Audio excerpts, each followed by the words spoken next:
Hello, good people. It's good to see every one of you. Thank you for joining us again at this hour after the first show.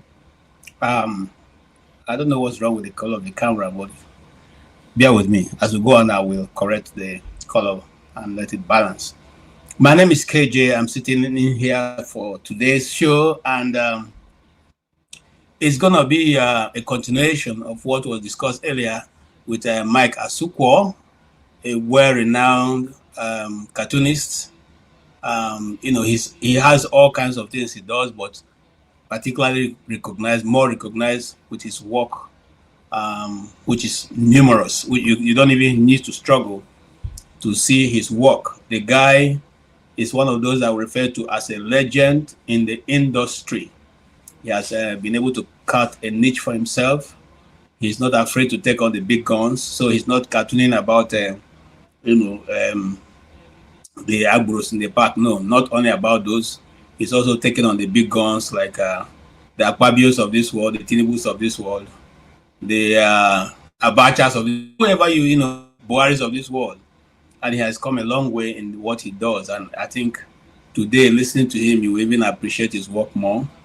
A very humble man, and a family man, a man you love. You just love him because his disposition is very, very, very, very lovely.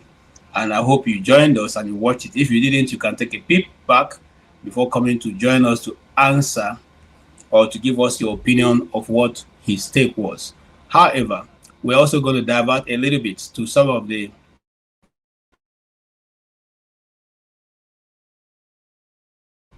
happenings or some big topics that we have chosen to, and that will also be part of from the satire of Mr. Mike Asukwo.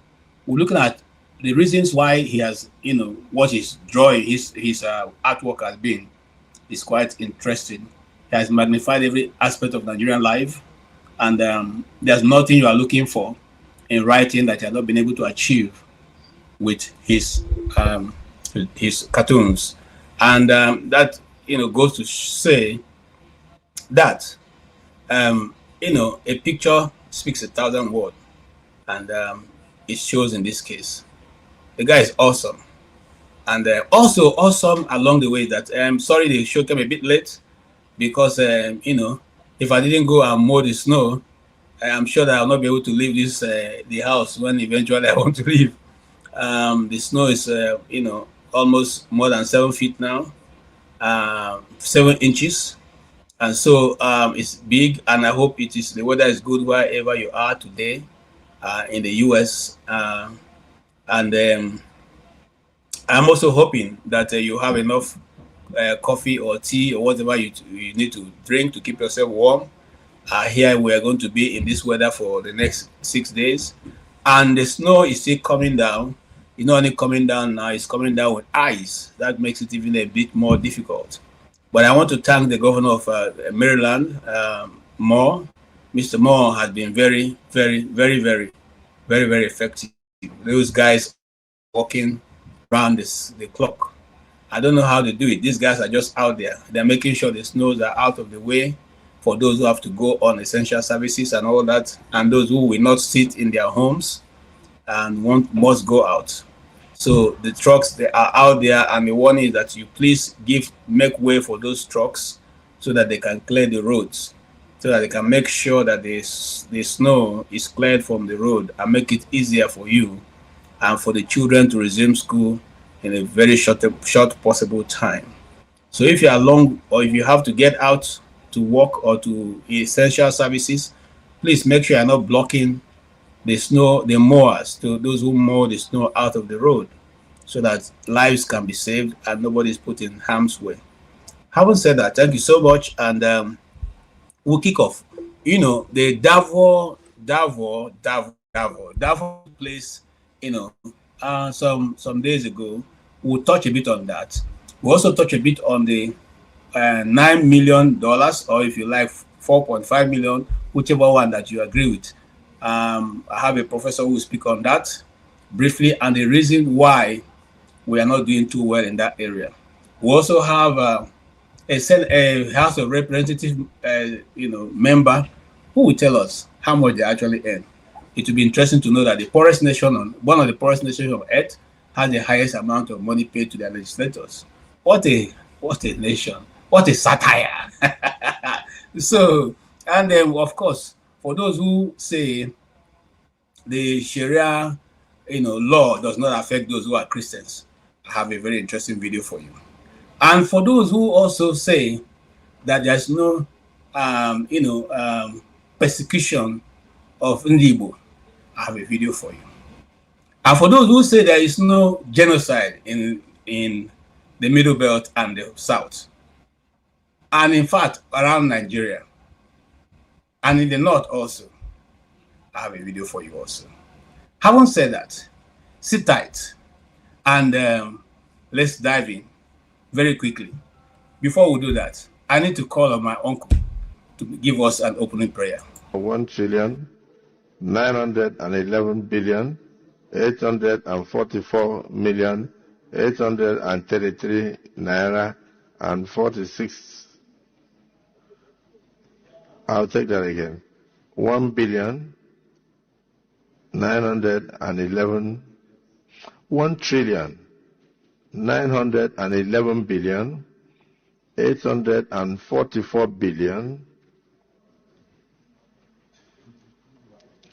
1,000,000,000. This money is too much for me. 1,000,000,000. I hope that is not on the record. 1,911,840. A member of this house collect basic salary of 2.5 per month, furniture allowance 7.5 million per month, newspaper allowance 1.2 million per month, wardrobe allowance 621,000 per month, recess allowance 248,000 per month, accommodation allowance 4.9 million per month, utility allowance 828,000 per month, personal assistant allowance 621,000 per month. Did you hear the figure yourself? I hope you heard it from the horse's mouth. Now, I learned that NYSC warned core members not to partake in this nationwide End Bad Governance protest.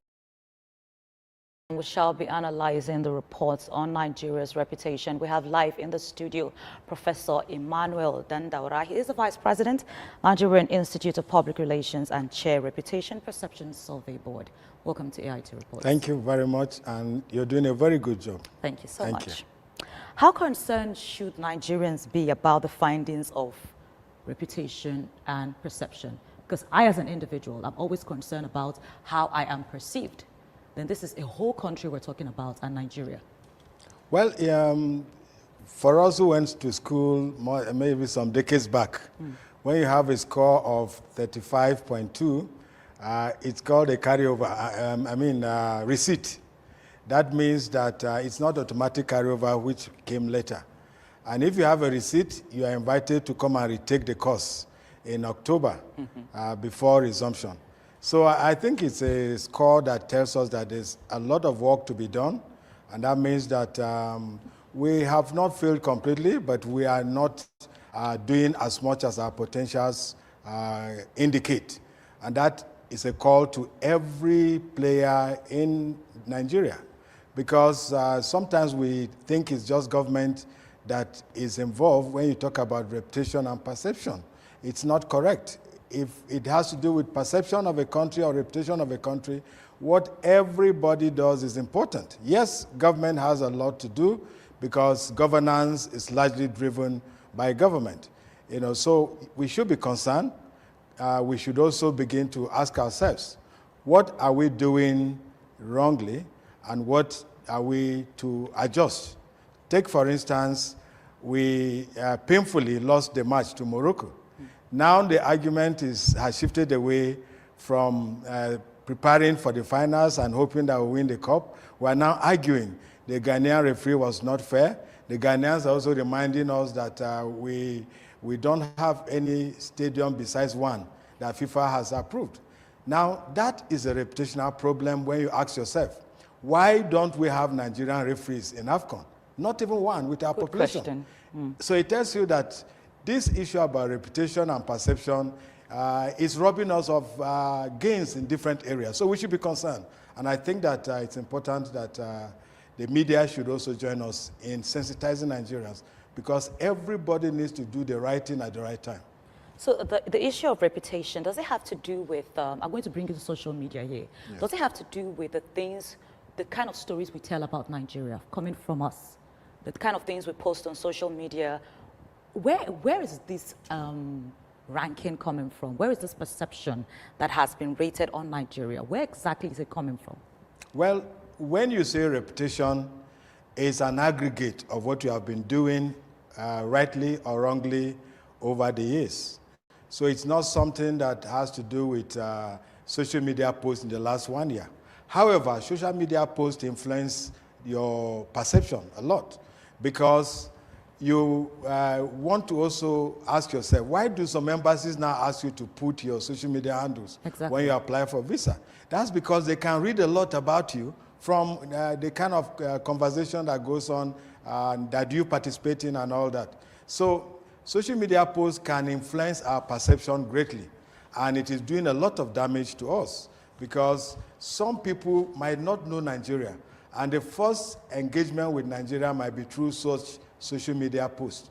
And you find out that these are Nigerians saying terrible things about Nigeria, and there's no way a non-Nigerian would believe something different, no matter the explanation you do to such a person. Except, of course, the person has opportunity to come to Nigeria, then he might experience something different from what he's reading through social media or even through the conventional media.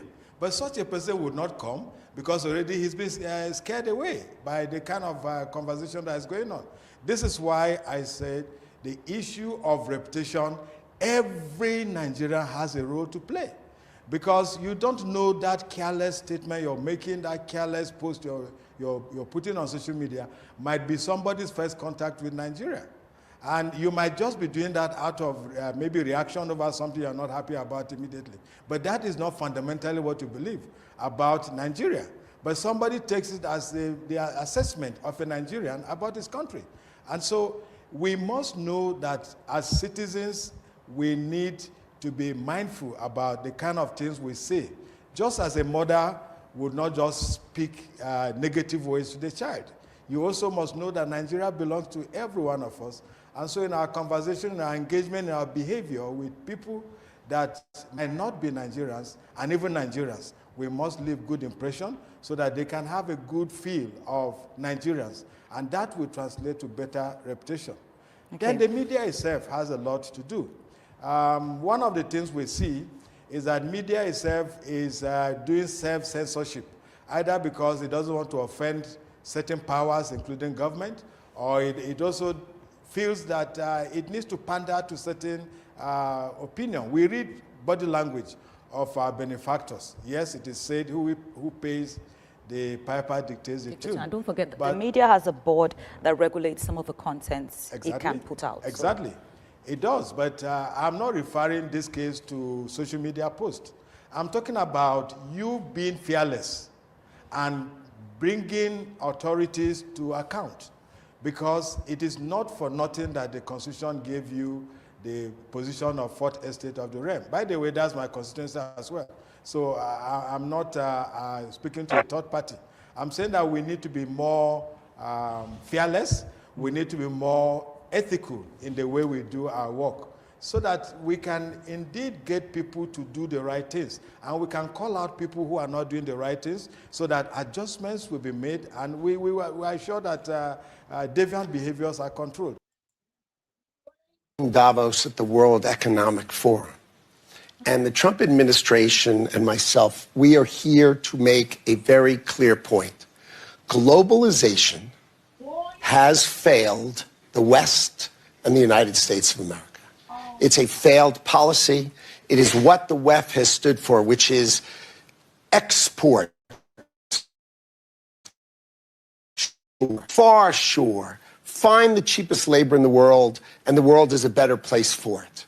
The fact is, it has left America behind. It has left the American workers behind. And what we are here to say is that America First is a different model, one that we encourage other countries to consider, which is that our workers come first.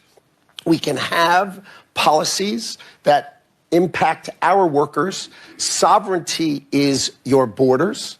You're entitled to have borders. You shouldn't offshore your medicine. You shouldn't offshore your semiconductors. You shouldn't offshore your entire industrial base and have it be hollowed out beneath you. You should not be dependent for that which is fundamental to your sovereignty on any other nation. And if you're going to be dependent on someone, it darn well better be your best allies.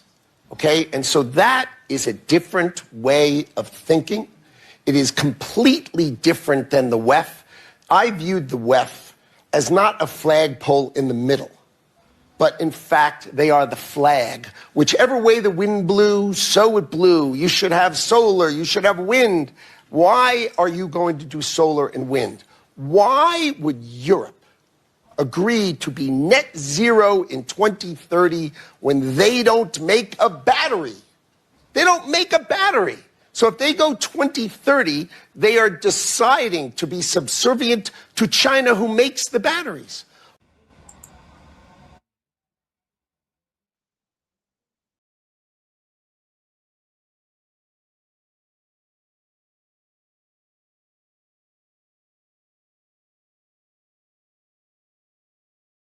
الأنصاب والأزلام رجس من عمل الشيطان فاجتنبوه لعلكم تفلحون إنما يريد الشيطان أن يوقع بينكم العداوة والبغضاء في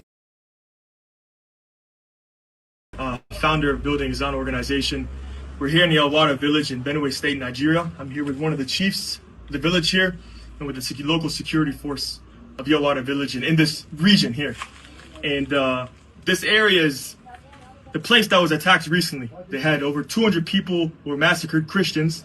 They had homes, shops, their entire market burned to the ground. And this is because of terrorism, because of extremism, because of Fulani militants, roughly 400 who came here in the night, and they terrorized the locals. And this is happening throughout Nigeria. Christians are being persecuted. And so nobody is really helping these people. Some people bring food, they bring medical aid, things like that. They set up an IDP camp. But the reality is that the people want to come back home. Their homes are burned. Their markets, their stores are burned. They have no way to be able to survive here. And they're hopeless. They feel forsaken. And nobody is coming here to help them. To come here and to live here, to be back in their home. And so we've come here to be able to see the destruction for our own eyes and to be able to actually rebuild. To rebuild the homes, to rebuild the shops, to allow these people to come back home, to start to heal, to be filled with hope. Because there's no other way. And so it's our heart to be with our brothers, our sisters that are persecuted because of their faith and are being killed and are hopeless. And so we've come to be able to rebuild almost 100 homes and shops. And so my ask is for you to sow into this, to not be someone who is neglecting the terrorism and our Christian brothers and sisters. Don't be indifferent. Actually answer the call, answer the cries, and to give, to be a part of helping these people come back home and to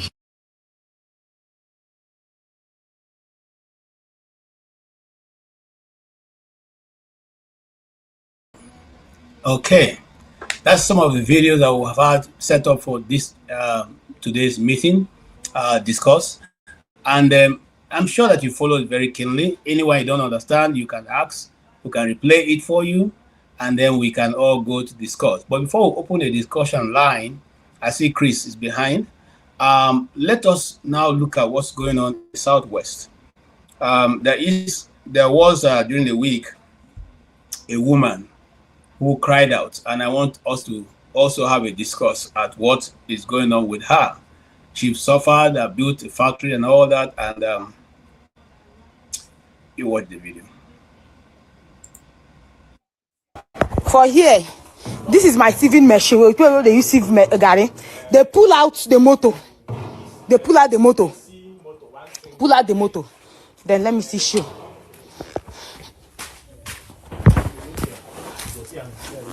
This one, they pull out the motor. As you know, gree them carry because this thing is very, very heavy. You get machine. See that machine where they here. You get machine where they here. See fresh. They dismantle this machine where they here. Carry them. This thing a little. Let me show now. Young wicked where this people. I don't want to video him because police say make I no video him. I don't want to video him. Police say make I no video him. So for that is I will not video him yet. Let him calm down.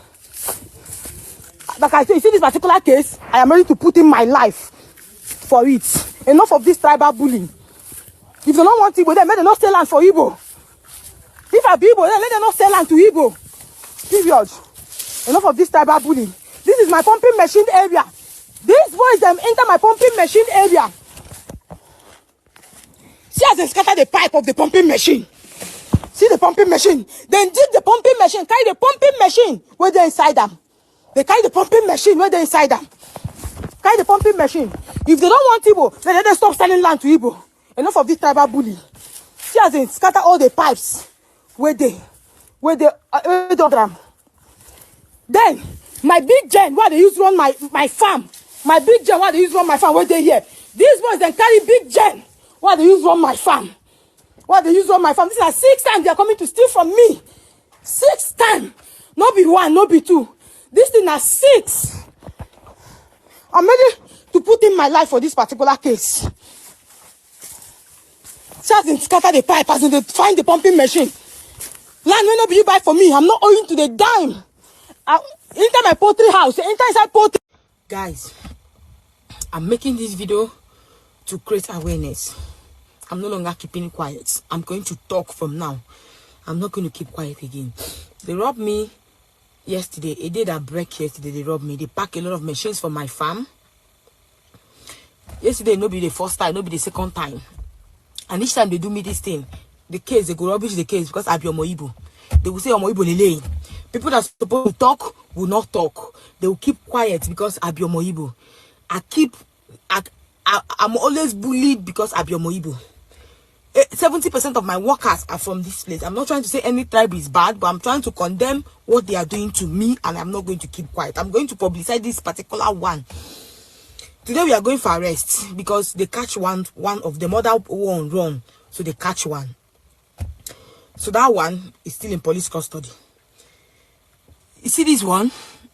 Any of them where I'm ready to put in my life, I will put in my life for this particular one. This will put me debt. So this will put me last year. I never even paid the debt finish. A lot of machines where these people carry from my farm, I never even get money to replace them.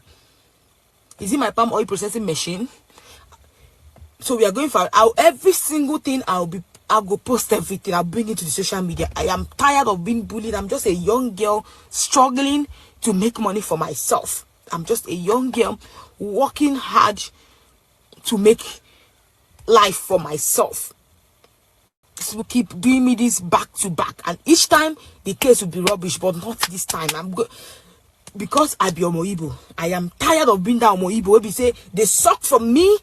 A lot of them are working for me. I know how many of them I'm paying at my age.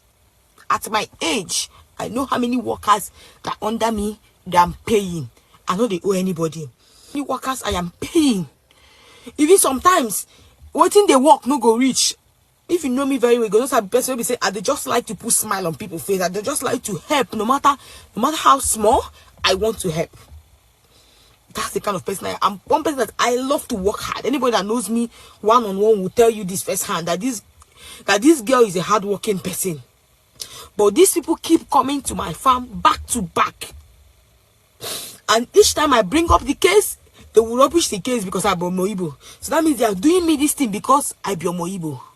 I refuse to be bullied. Because I am not owing anything. The land belongs to me. Every single thing belongs to me. It's not on rent. I paid in full. Even when they buy the land, then they charge me reach three way on top land. I dey pay with trees where they on land. I dey pay with trees. Even when I don't need those trees, they will charge me. I don't talk. They have prices. They charge. It's something they be say normal. They're supposed to sell it like 15 naira, but because you know be indigene, they will charge you more. I don't have a problem. I will still pay, and these people still come back. I have land where I buy for here.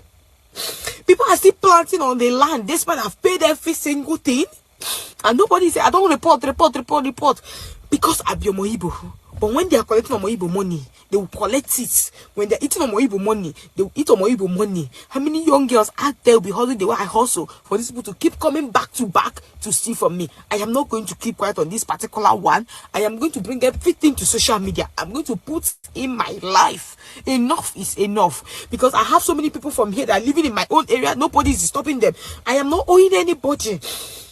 Plenty of my workers are from here. I make sure I feed everybody. I make them happy. I know how many of them, why they pay their school fees.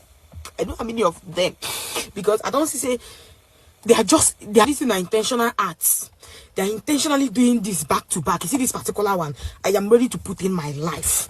I will show everybody face involved. Anybody that try to come in between this case, me, I'm not keeping quiet again.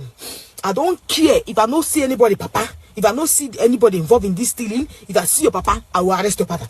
If I see your mother, I will arrest your mother.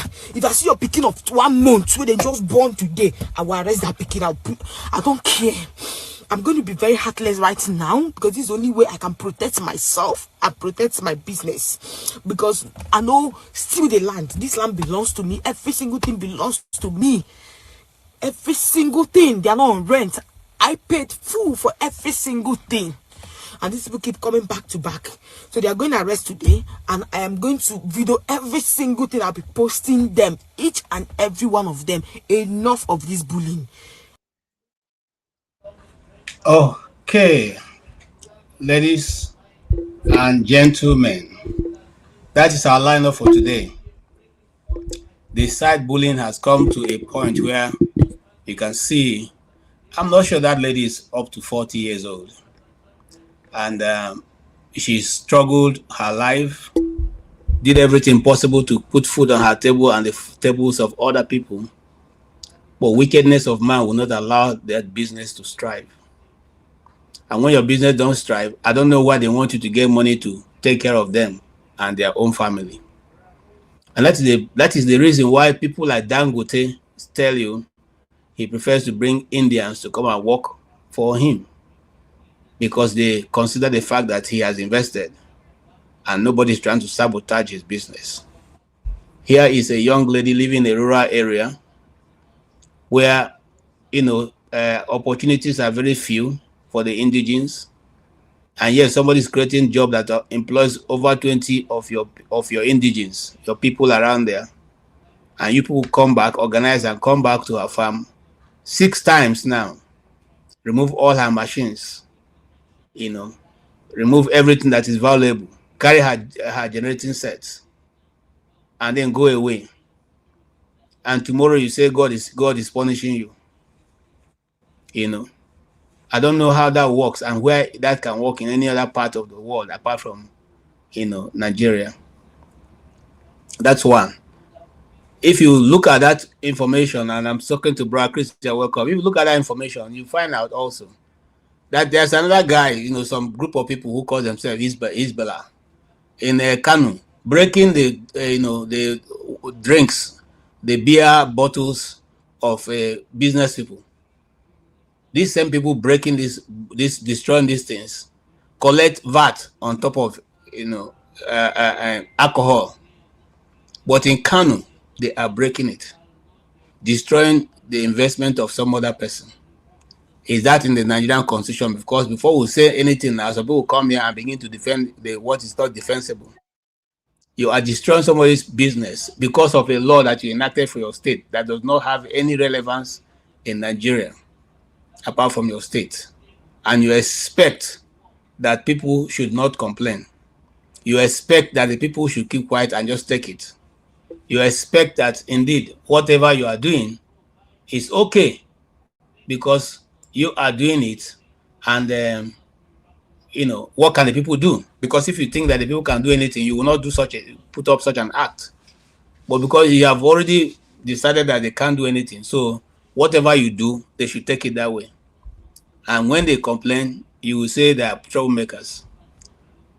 But anyway, let me hear your. That's my own take. That's I don't want to talk about the Davos. I also introduced Davos because the new world order had totally come to a close, and it's only done by one man. Jade, I'm looking forward to seeing Jide and Forefather to come and tell me about security now. When it is security they use in bringing an end to that era and closing down Davos. Davos is obviously from next year. It wouldn't make any more sense for anybody to go there and do anything. This is the real politics, and it's being played at a high level. We said on this platform that it's not about America first that is the problem. It's what about your own first? What do you people take to the table? That's always been the argument. I cannot say this is how I want to run my house, and then you come and tell me, but the way I run your house will not be favorable to the way I'm running my house. So why don't you bring your own plan and say, KJ, since this is way you want to run your own house, this is where I want to run my own house. Is there any way we can find a meeting point? Not to come and say, you know what, this is not favorable to me, so you must change your plan. I don't understand it. Anyway, let me leave you. Welcome, Mr. Chris, and I hope you are doing okay, and the snow is not too much where you are. And welcome, Mr. Ike. I hope there's no snow wherever you are right now. And but we have snow. We have tons and tons of snow. It's almost reaching my knee. So yeah, everything seems to anything that can be covered is already covered right now outside of the house. So so only we thank God. We thank God. And I say this before I bring Chris in. I thank God that there's no snow in Nigeria, because the poor would have all died and gone. I'm telling you the truth. See, sometimes when one of the things I used to appreciate God for, I didn't used to when I was younger. We love when we see Christmas. Why is Christmas? We say, oh, why do you know why Christmas? When we watch all those films, they have Christmas and snow. We'll be shouting, oh God, why did you do all this? Now, every day I thank God that there's no snow in Nigeria. Because look at it now. They know will give you light. Cold will kill you. Nobody will even come clear road for you. You can remain in your house forever. So God, I thank you publicly for not giving us snow in Nigeria. The poor would have all died. The rich, we're only the ones who will now enjoy all our minerals and take all our fuel, our petrol they've already taken, and they are not still satisfied. They will have even still carry our property, carry our land, because they will just leave one particular area for coal to kill them. Then they'll go there and inherit everything. Thank you, God. Thank you for not giving us snow. I thank you so much. I'm serious, Chris. If you know, look, the governor of Maryland, he's been on the air, I'm not saying he's sending somebody. He's directing the strategy. He's mobilizing the people where he's sitting in his office, and the place where they set out all the machines that are going around. So where can we get that kind of leader? We don't have it. The one we have now, we don't even know which part of the world is. Okay, now he returned to Nigeria, but next week he's going again. Is that the kind of people you have, and then snow will not kill all the people? So I thank God. I thank God, Chris. Well, let me hear your own take on this. Welcome, Tony. Tony, you're welcome. Yeah, Chris, you can go ahead. Okay, thank you, KJ. You know why I'm laughing? No, sir. When we are thanking God for not giving us snow, He gave us light. So heat is killing us. He has to take a white man to invent AC for us. Look, I was listening to the yesterday's program, on is a forefather, after the normal streaming by Rudolph. So the other one that, so because after listening to Rudolph's screen, have yourself, then I went to the other one as well to listen. So I used to listen everything at the background.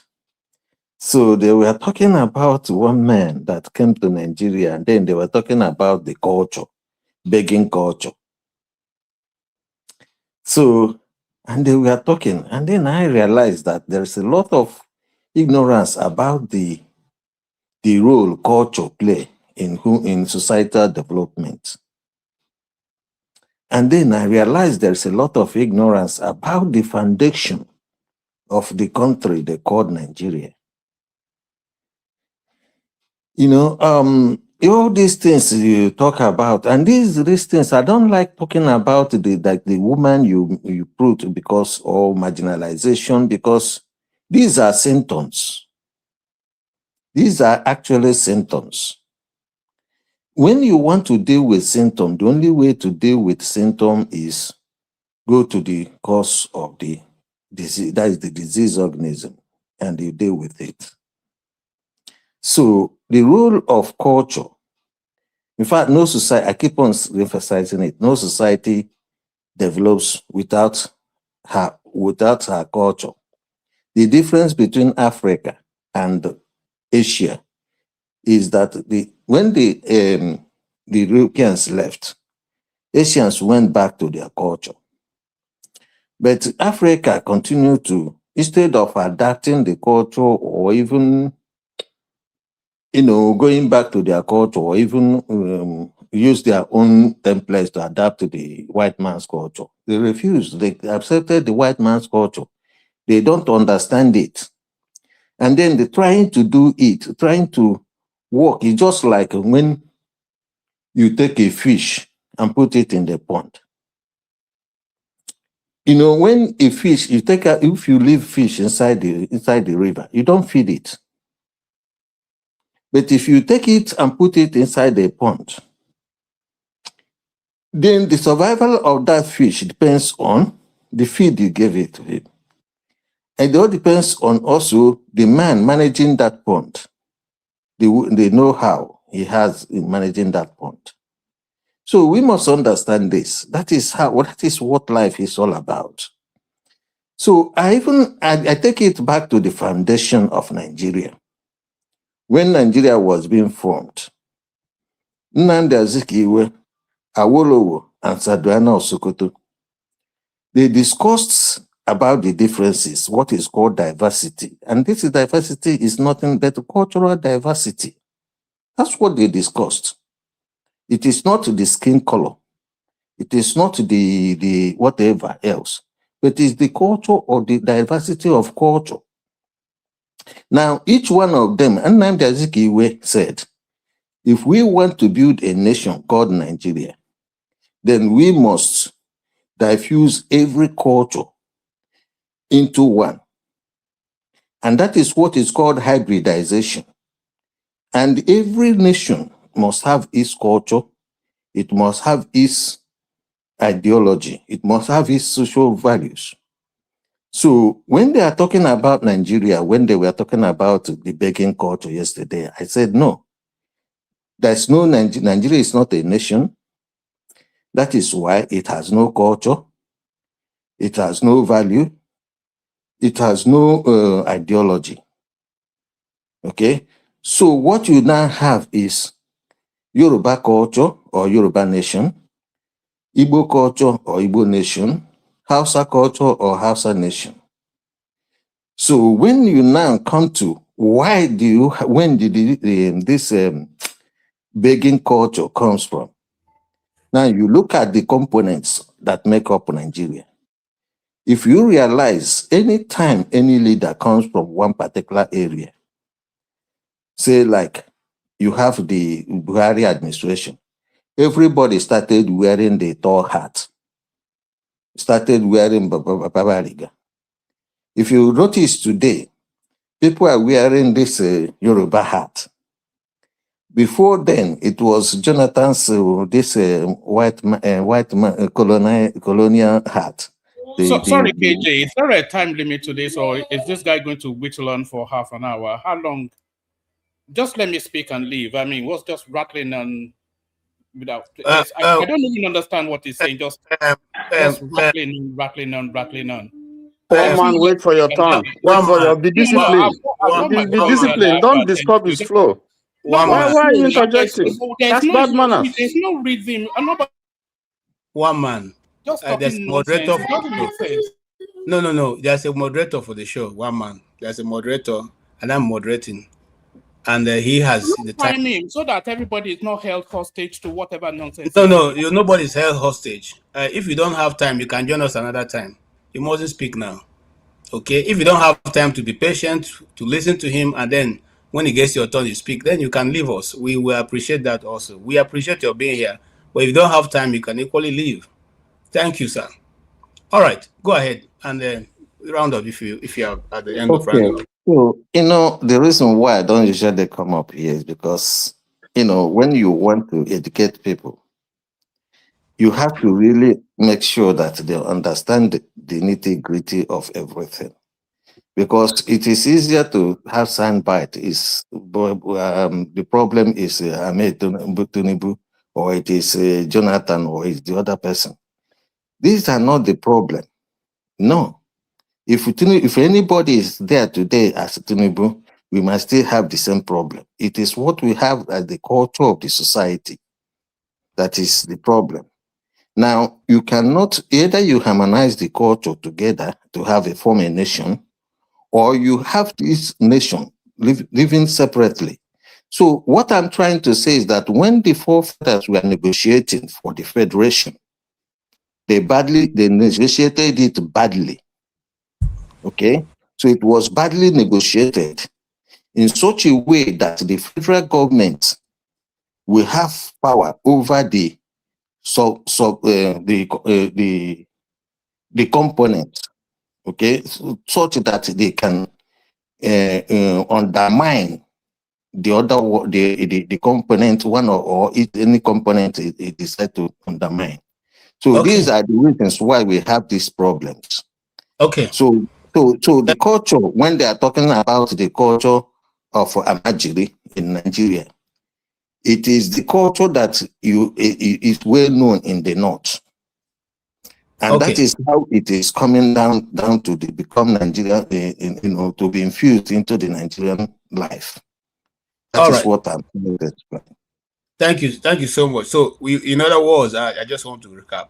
We are treating we're just treating the symptom, not really the problem that we have.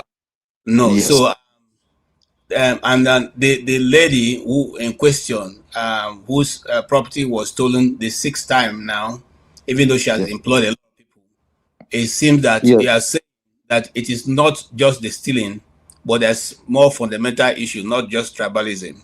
Yes, that is what I'm trying to explain, because if it was properly negotiated, then you will know where you can go and invest, because what you have is this idea of one Nigeria. Anybody can go where and stay where, then it becomes difficult for somebody to go and stay where he or she may not be wanted, or the ideology they have there may be completely different from what she has. And in trying to force herself there, she may meet a lot of resistance in front of what they have done to her.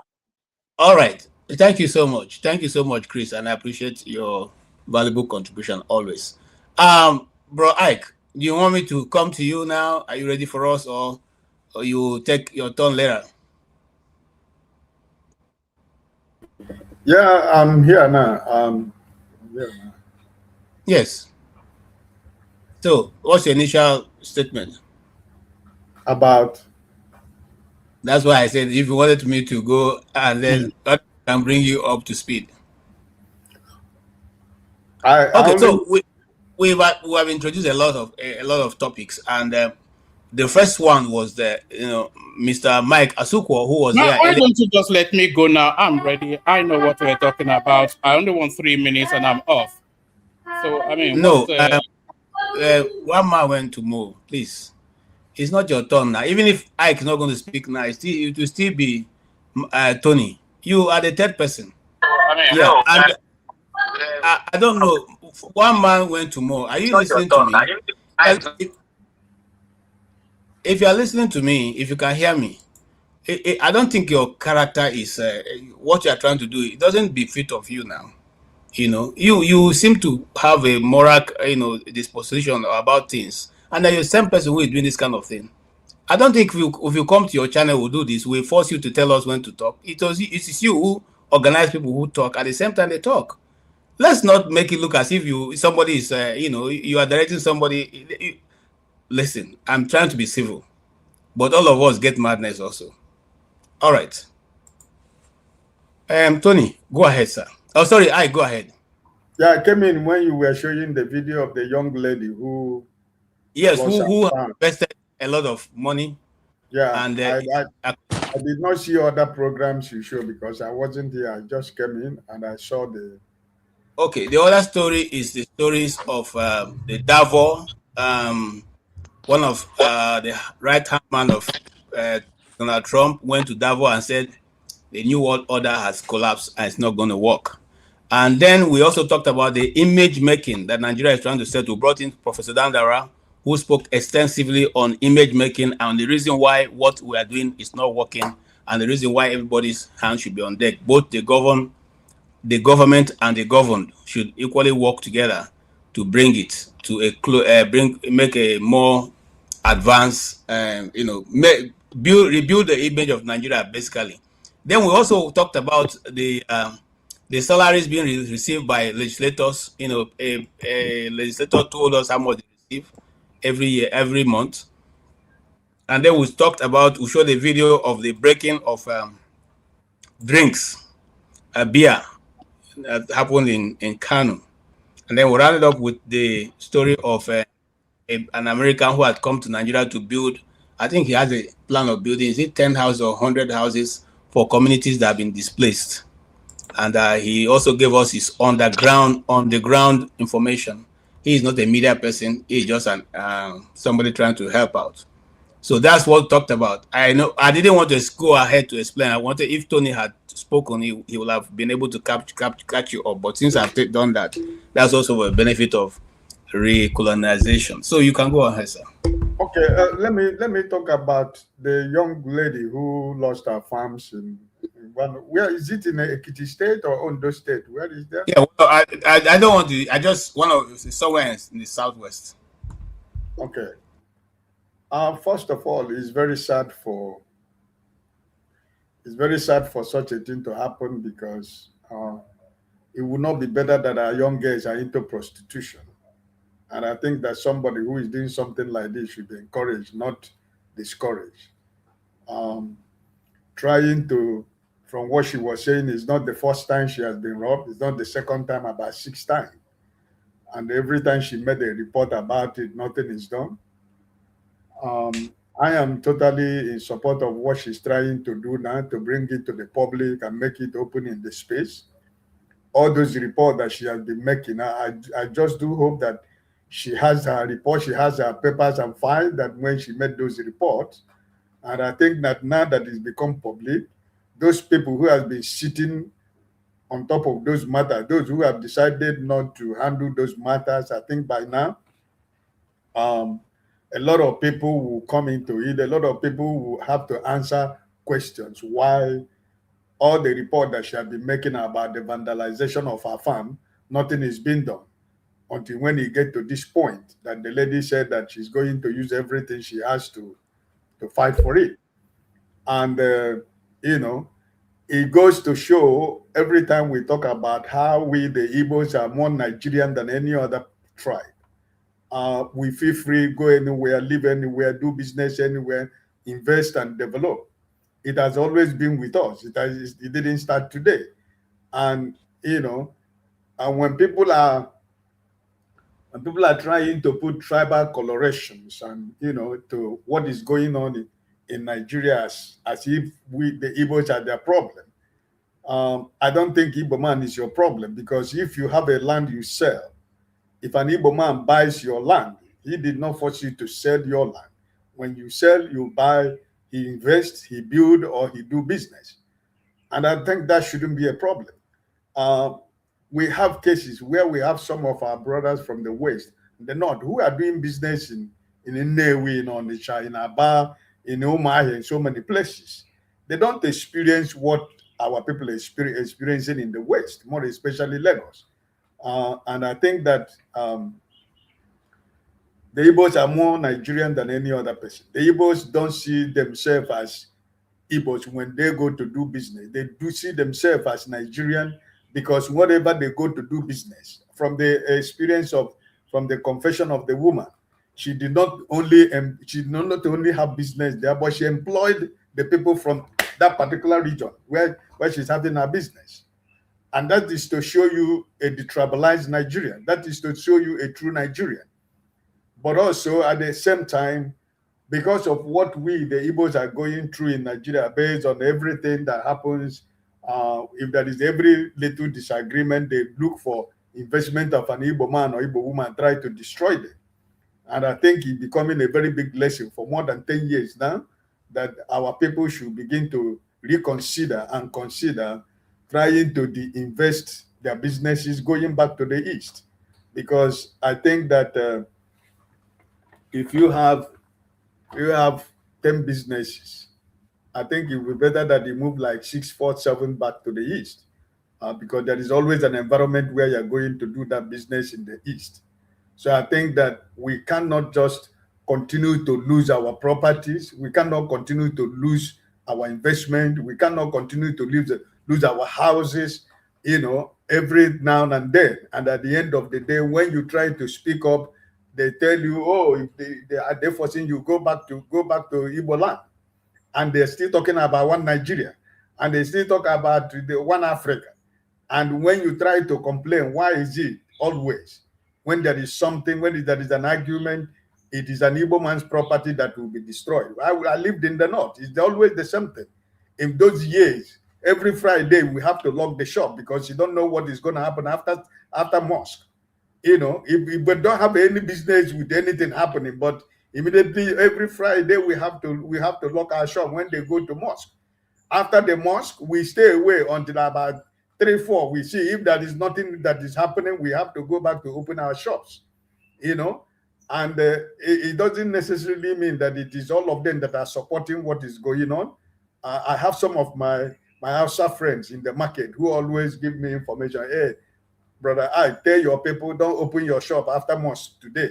There are some of them who don't support what is going on. So I think that the lady is doing what is right.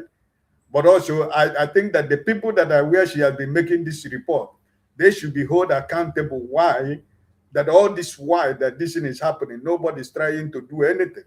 And she's saying it because she's a Muibo, I do not really want I do not want our people to continue to lose their wealth.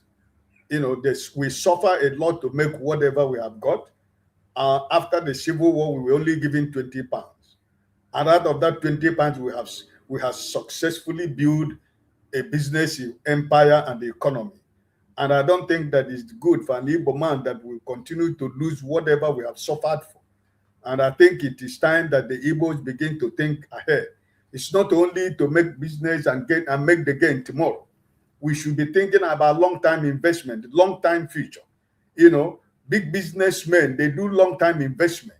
It's not this microwave mentality of doing business should stop, because at the end of the day, we lose a lot trying to make money one day, because everybody is trying to go where it is happening. And that place that is happening, at the end of the day, you become a victim. So I think the lesson is enough for us as Ndibo to know that it is time for you to, try to reorganize, reappraise, and, think forward what you're going to do with your business.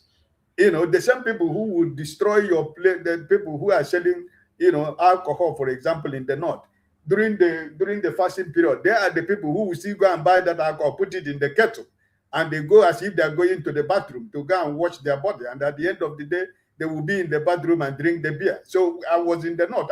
We know what is going on. So at the end of the day, you don't need anybody to tell you it is time for you to begin to, take care of yourself. If the government is not ready to take care of you, do something. So I am appealing to my brothers and sisters who are into business, who are investing their money in Nigeria. Invest it in the Southeast, invest it in the South. There are so many areas we can make an investment. Instead of every now and then, it is the same story. And at the end of the day, some people are still looking for a place to, buy. They're looking for a place to buy land, a place to do business, and every day is still the same story. So I think that our people should begin to talk to themselves that it is time it is time to say, listen, let's develop our place. We have land. We have so many places our people can do business. People are coming from all parts of West Africa, coming to Onitsha to buy business, to do business. People come from Togo, Lome, everywhere to come to Onitsha and Aba, to buy goods. So why will it be too difficult for us to try to reinvest and invest our business in the Southeast? So I felt for this woman, and I think that now that she has made it public, I should believe that people should, rally around this lady and, let her get justice, because it is not easy for a young lady who decided not to sell her body to do business, and somebody will wake up every day to vandalize that business. I don't think it is good. So Okay. I really feel for the woman, and I think it is time we, the Igbos, begin to talk to ourselves and understand that it is time to make a U-turn, do your business, but also invest more in the Southeast. Thank you so much. They used to say, save during the rainy days. We don't know when the rainy days will come. So it's better for us that we begin to think ahead, begin to reinvest and invest in our place. Thank you, Ike. Well spoken. And yeah, you see the problem with the setup that we are suffering, not because the Igbo man doesn't know what to do, but because they say we are one Nigeria. So we need to discuss that. If you say we are the one Nigeria, the one Nigeria have comma. If it has a comma, what is the comma in it? So that everybody, every tribe will know at what level they are developing and they are having to interact as one Nigeria. I also want to say, just this week, there was fire in my one in Lagos that scattered mostly Igbo people's business. They burnt everything to the ground. Okay? So it's not about just one position, one state. It's almost everywhere. So the question being asked is, we can renegotiate on the basis on which we interact. You see, most people who make comments, especially those people from the Southwest, are making those comments, not they're even cutting their nose to spite their face.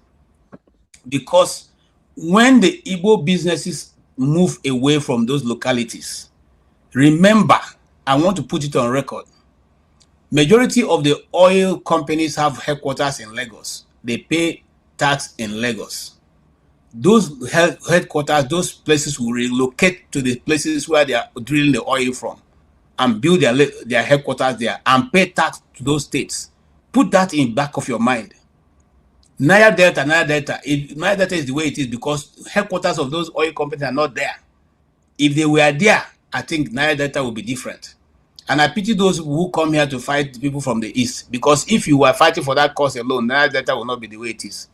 Then remember also that the seaport in Lagos is there because every export goes there. Majority of the export goes to Lagos. When there is a relocalization, those seaports will not have the same business as it has now. So when we are being saying this relocate, Igbo, would they fear our place? We know they fear our place now. Okay, and because of that, because of one man, I'm going to play one village in Igbo land. I'm going to get this and I'll play one village, just one village.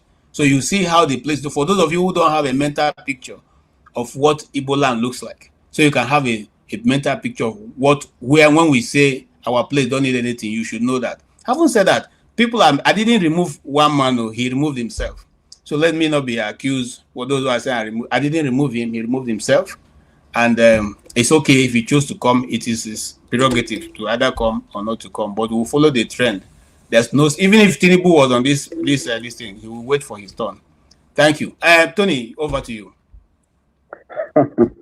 KJ, greetings, brother. I greet you, my brother. Recolonization, take him, Chris. I greet you now. Now, I watched the videos where you don't play.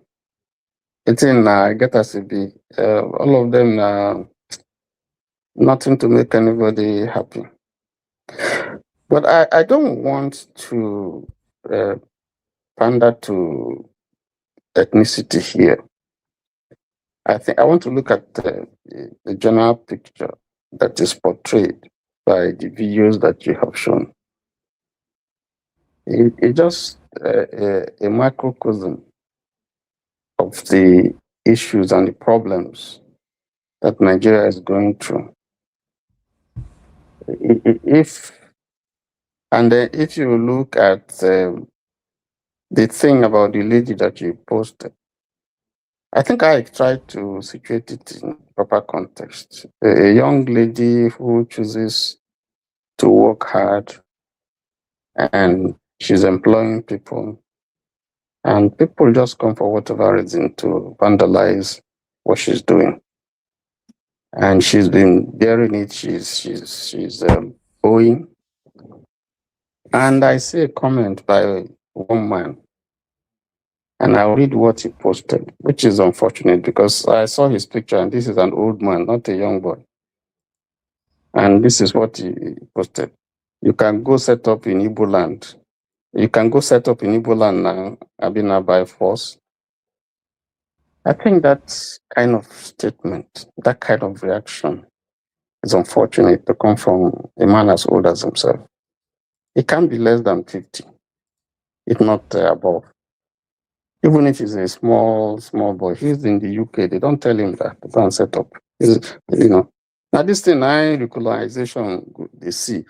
In fact, he goes saying, I think the best thing is to just recolonize the whole Nigeria, because that's the attitude here. It just shows that this man is just, I don't want to be personal, but it's unfortunate. That's not a salutary comment that any human being should make. I mean, it's just very unfortunate that will come from him. I wish he comes back because I like to take him on that. If we're looking for a Nigeria that is better, that will move forward, that will everybody will be equally treated. I don't think that comment does good to that kind of vision. And I think for people like that, we don't need them in Nigeria. If you just stay away, they are more dangerous, than the ordinary person. They more dangerous than Boko Haram and all those things. But let me just put that aside. I think that the solution to the problems that we are seeing now, because it's not just for the Igbo man, if you want to go down there to relocate, it's good if it does that. In Igbo land, you also have people from other ethnicities who are living there, either as civil servants or doing business, or they go once in a while to Onitsha or whatever to do business. So if we're talking of one Nigeria, I think we should think of how we solve some of those problems, some of those issues. And if it is not likely that we are able to solve those problems, then everybody should just go. The sad thing is that those of us who are educated are the greatest problem, the elite. Are some of the greatest problems. We keep blaming our leaders, and so on and so forth. But sometimes when you hear comments that come from people like us who are abroad, who think we're enlightened, we see the way things are done. It's unfortunate. Sometimes even in this platform. I'm also looking at the comment from my friend AY. I just think he's kidding. But I expected him to criticize what was done to that lady, not to seem to be supporting one man for pandering to that kind of dangerous sentiment. So let me stop there, just so that others can. Thank you so much, Tony. Thank you. Yeah. Recolonization. My brother, you're welcome. I want to salute everybody. Good evening, KJ. Good Mr. evening, Tony, sir. Mr. Ike. Sorry, KJ. Am I not ahead of this chap? No, you are not. How so? Go ahead, recolonization. Yeah, I'm greeting everybody. And Mr. One Man, I don't know if you are listening to me. Sometimes, brother, you have to behave yourself, please.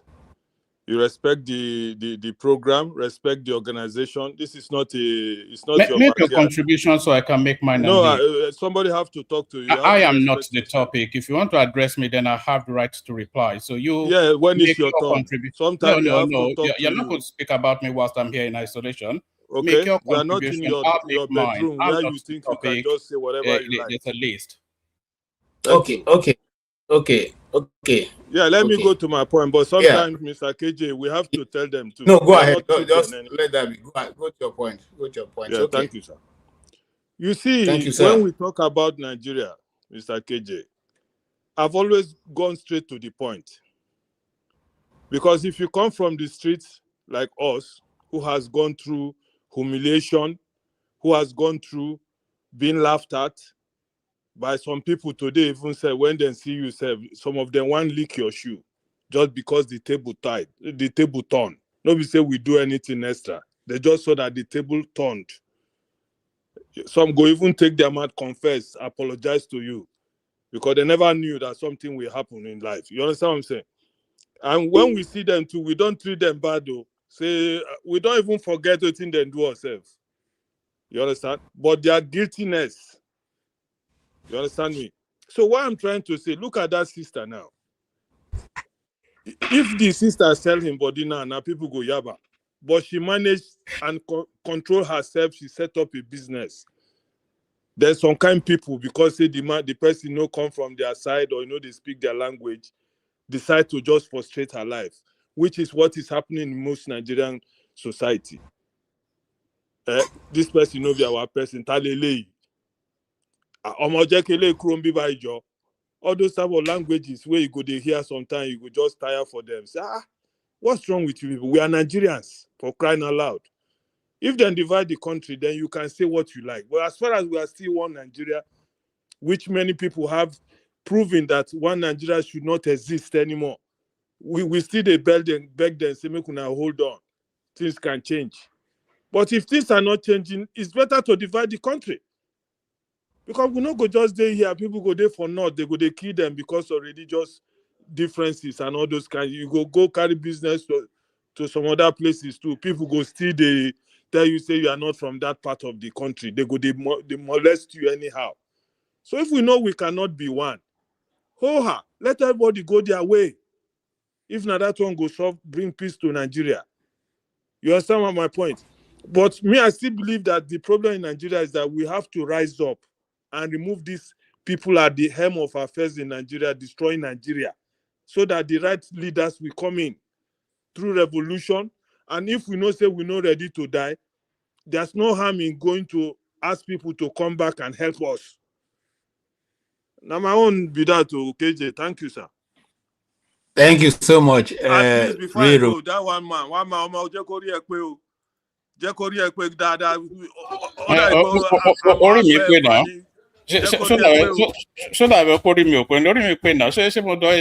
mo fẹ́ kó rí ẹ pé ni.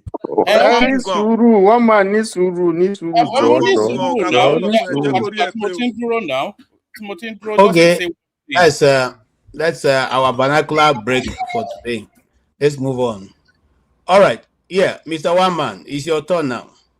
All right, thank you. I only came in for the one item, so I'm not quite sure. I was waiting for you to. Apologies for my boss, by the way, but I was waiting. As the room continues to populate, I thought you acknowledge, and the guy was just whittling on. I couldn't identify rhyme. Never mind reason, no reason, just whittling on. So it just irritated me somewhat, but apologies for that, our boss.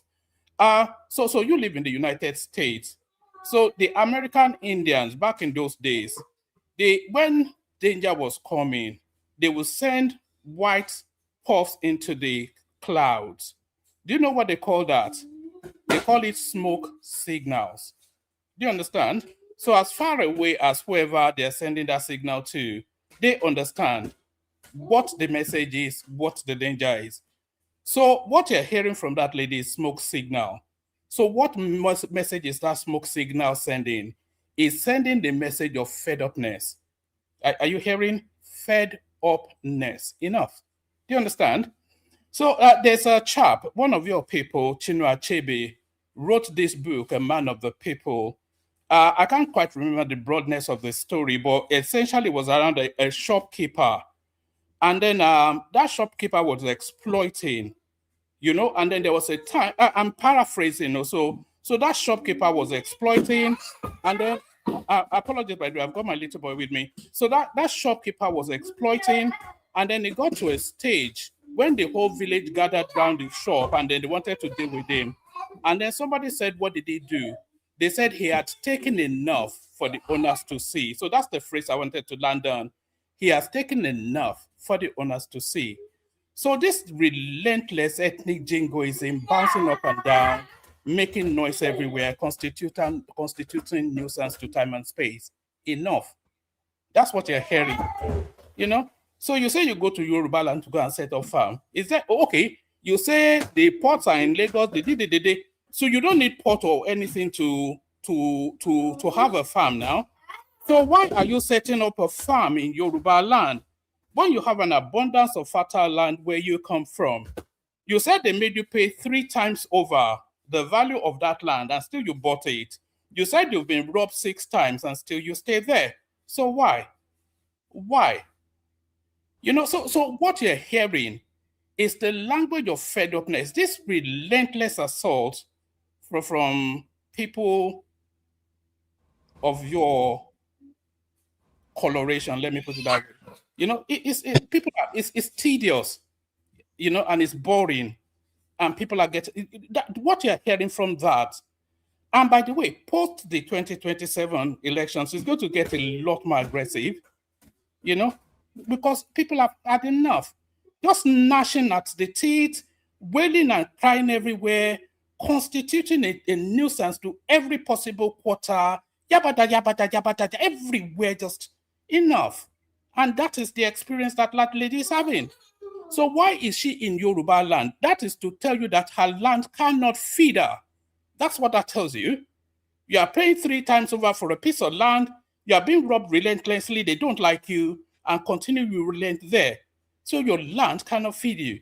If your land cannot feed you and you come to a place that is accommodating, then the least you can do is to be civil. They have taken enough for the owners to see. So that's what you're hearing from that messaging. And if it doesn't resonate, if you don't read the smoke signals, it will get increasingly aggressive post the election. So that's all I wanted to draw. Okay. Please, can I ask you a question, please? No, don't ask me any question. Hold on for him to finish, Chris, please. And next time, just moderate, especially that guy was just rattling on, and I couldn't even understand anything. I'm moderating. You just go ahead and finish your topic. No, that was my piece. I don't like to hold the microphone. I don't. I just came to drop that. Let me drop. Let you guys. He interrupted me. So I want to ask him a question. Okay, Chris. Now you can go ahead and ask me your question. Okay. So what you are saying is criminality being reported is nuisance on the part of the person reporting it, or on the part of those who did the act of stealing. I just want to know. Okay, what I am saying is that we have a particular drum beat in Yoruba land called the Agidigbo. Do you understand? Go and research it. The Agidigbo is only beaten to a particularly nuanced rhythm. It's not for everybody's it's not to be digested by everyone. So whether you understand or you don't understand, that's a function of your capacity, not anything I have to say. I've said what I have to say. You guys carry on. But what you're hearing is the language of fed upness. Okay. Thank you so much. It is unfortunate that you do not see what they've done as a crime, but you rather blame the victim. You see, this is where the nation is we are now at the crossroad. And somebody here is saying that one man bribed me with $2. I mean, I don't understand how you thinking about that. If you use money, if you put money on your comment, we will definitely, bring it up. That's what he did. I not brought it up. I brought it up again because Tony spoke about it at length. And I wanted the people who are listening to Tony, who probably didn't see that comment, to see it. What can I give us some small sense? We get small sense for this side. Okay. But having said that, I want to also say this. It is mind-boggling that somebody who lives in the United Kingdom, where law and order is respected, in a land that does not belong to you, where you probably own houses and businesses, where your children go to school almost free of charge, and do other things, you are not an indigene of that land. Yet the people extended you the courtesy to be what? To be treated like a human being, like an indigene. You get all the rights.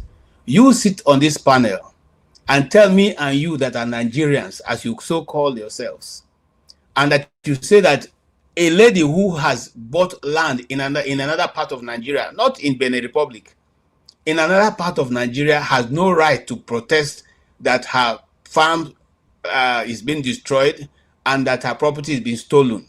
You say it's a sign. In other words, the Gidigbo, if I understand the Gidigbo drum, which I know, because if you took part in all this, some of Yoruba playlists, you will have known what the Gidigbo drum is. But anyway, the long and short of it is that you don't see anything wrong with it. It's a sign to tell you Igbos that you should no longer belong in the Southwest. If you can hear the drum, hear the Gidigbo now. One man has played it. So all of you should take note. KJ, I beg. I don't want you to tread on that. Don't go there, because we cannot stereotype an ethnic group, that's one man's own view. And there are Yorubas here in the platform who don't share that view if you look at it. And some of us have very good Yoruba friends, when I say very good, that we can close our eyes and they can lead us to battle and we'll still feel safe. That's just his view. It doesn't represent the view of every Yoruba person.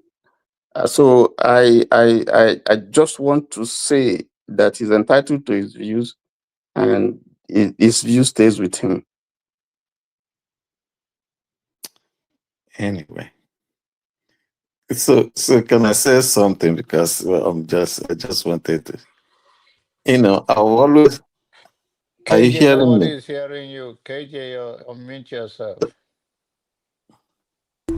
Okay, sorry. I don't know what happened to my mic. Now, one of the things I've learned in life is when somebody tells me, I'm going to do this to you, please take them serious.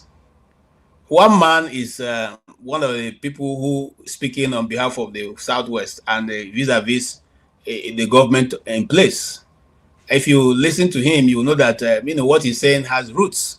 So what I'm saying as a moderator here now, and that's my view, the Indibo that are in the Southwest, one man has told you people that the Gidigbo drum has been beating for you people.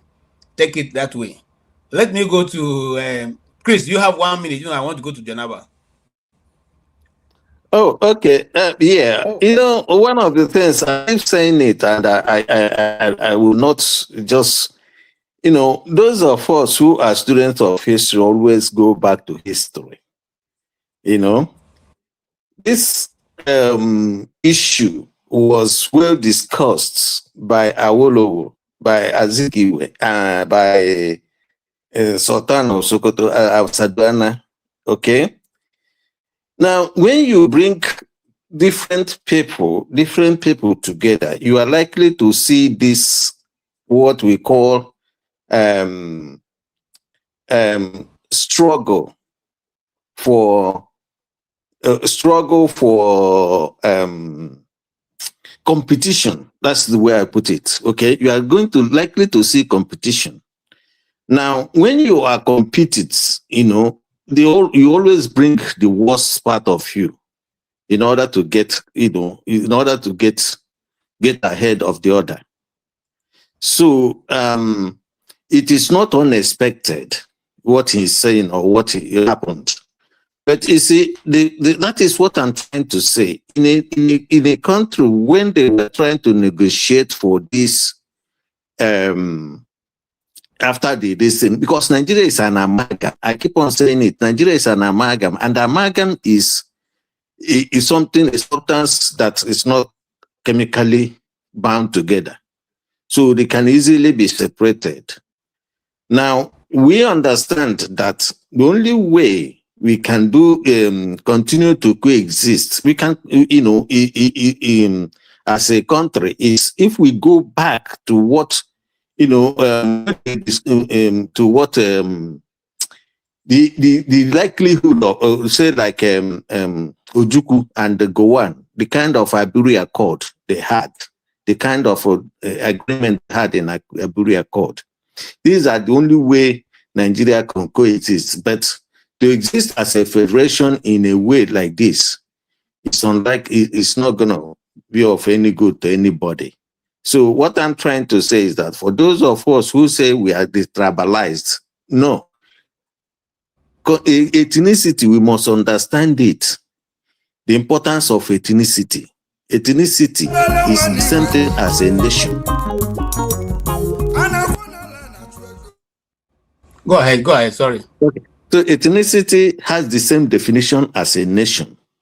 And if and the only slight difference between ethnicity and a nation is that you can have multi-ethnic groups in a nation. But the important thing you must know is that before, in any nation, you must have a culture, you must have ideology, you must have one culture, one ideology for them to coexist. If you have more than multicultural, if you have multicultural, you have multi-ideology, they will never settle. That country will never, exist. So that is where we are getting it wrong. We can recalibrate our existence in Nigeria. So it is not the problem of leadership. For those of you who are always saying when we get the leadership, the right leadership, because I have a good example on the reason why it is not the leadership. But nobody that is telling me about the leadership has given me example why it is the problem is the leadership.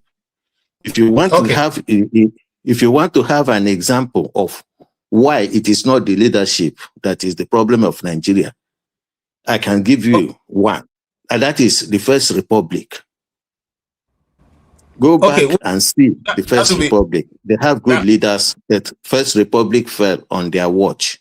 Okay, Tony, I don't want to say let us put that aside and discuss on that time because I have plenty things I put aside now.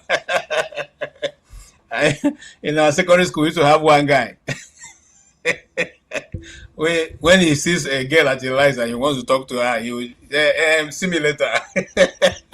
So we began to call him simulator because everybody he would tell, Rose, simulator. And letter never ever comes. So I don't want to say I'm going to keep this topic aside for us to go back to it because I already have many I have kept by the side. But we will see between those of us who are moderators how we can come about this thing. Do you have my number, Chris? No, not exactly. Okay, so we'll try and say I'll get you get my number. I'll put it on the back chat so we can talk about this and say that some of these things you are bringing up. They are very good topic. You can take it as a whole. But I don't want us to from today's meeting. Yes, here comes Mr. Jonaba. Mr. Jonaba, the one here, is the snow up to your window yet? Somehow. Somehow, okay. Because everybody's feeling it. I don't know whether this door can open when I leave here now. Okay, go ahead, sir. Good evening, KJ and fellow panelists. It's nice to be here. I had one mind and some of those comments, and it's amazing the way we rationalize things, and I believe everyone is entitled to their own opinion. But the reality is that we are in another man's land, enjoying the freedom.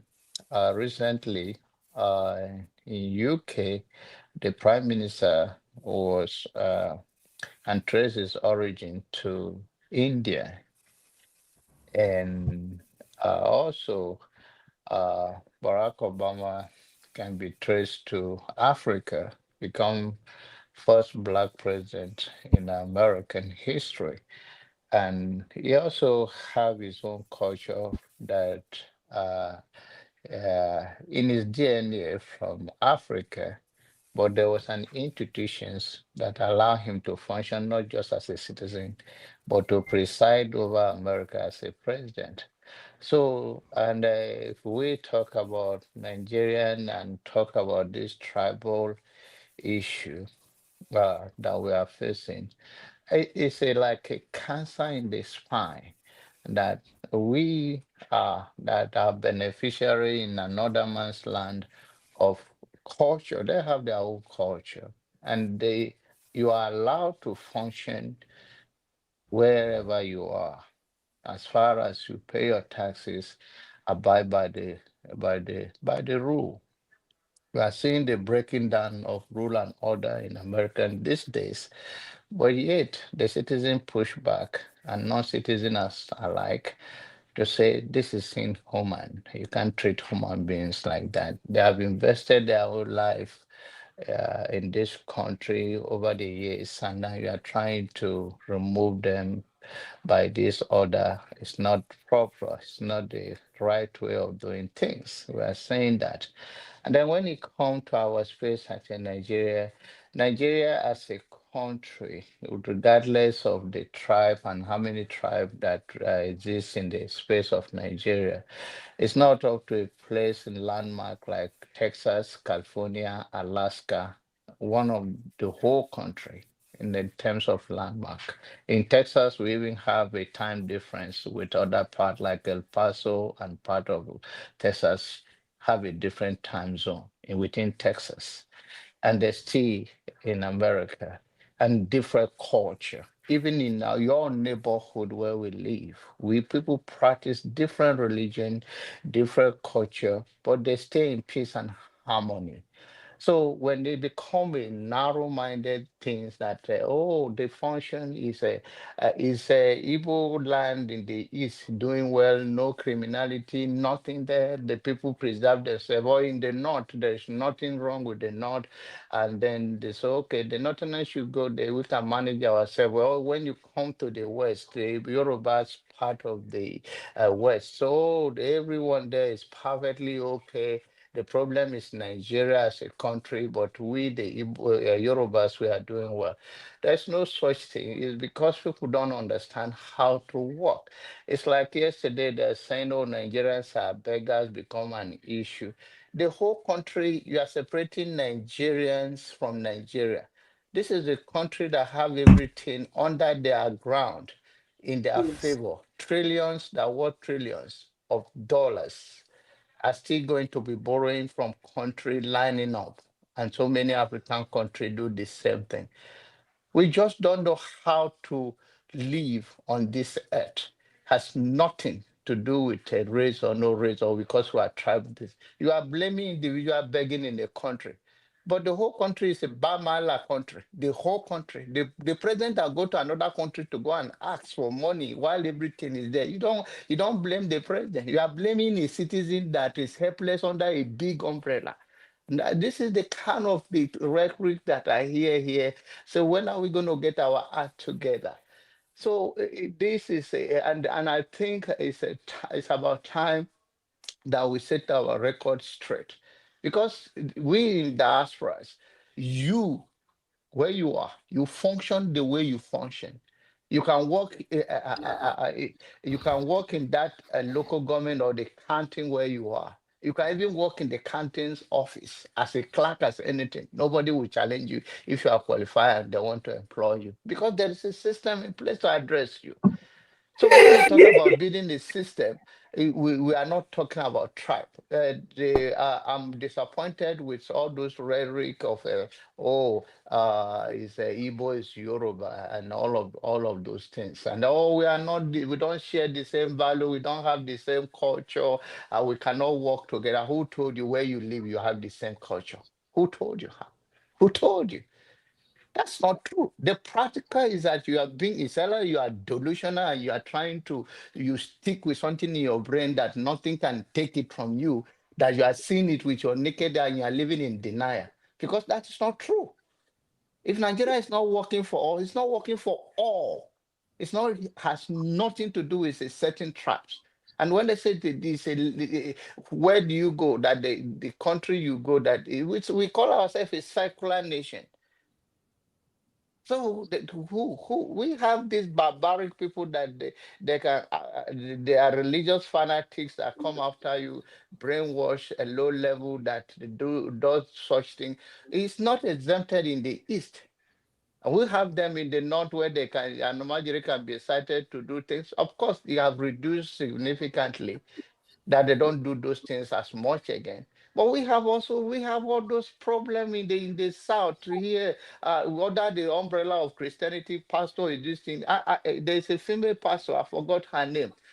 It says that she was invited, as I finish a round of Brother KJ. She was invited, 6 of them, by American embassy.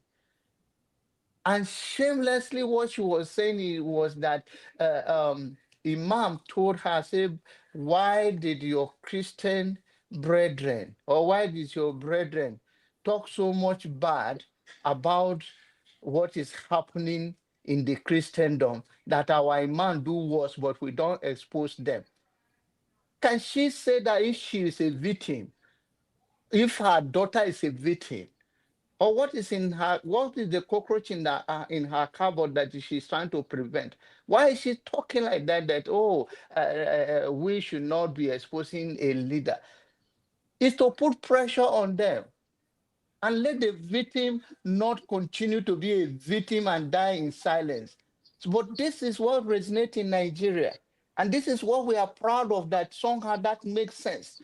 If your daughter or yourself are victim of rape, will you say that why did they mention the pastor that did it?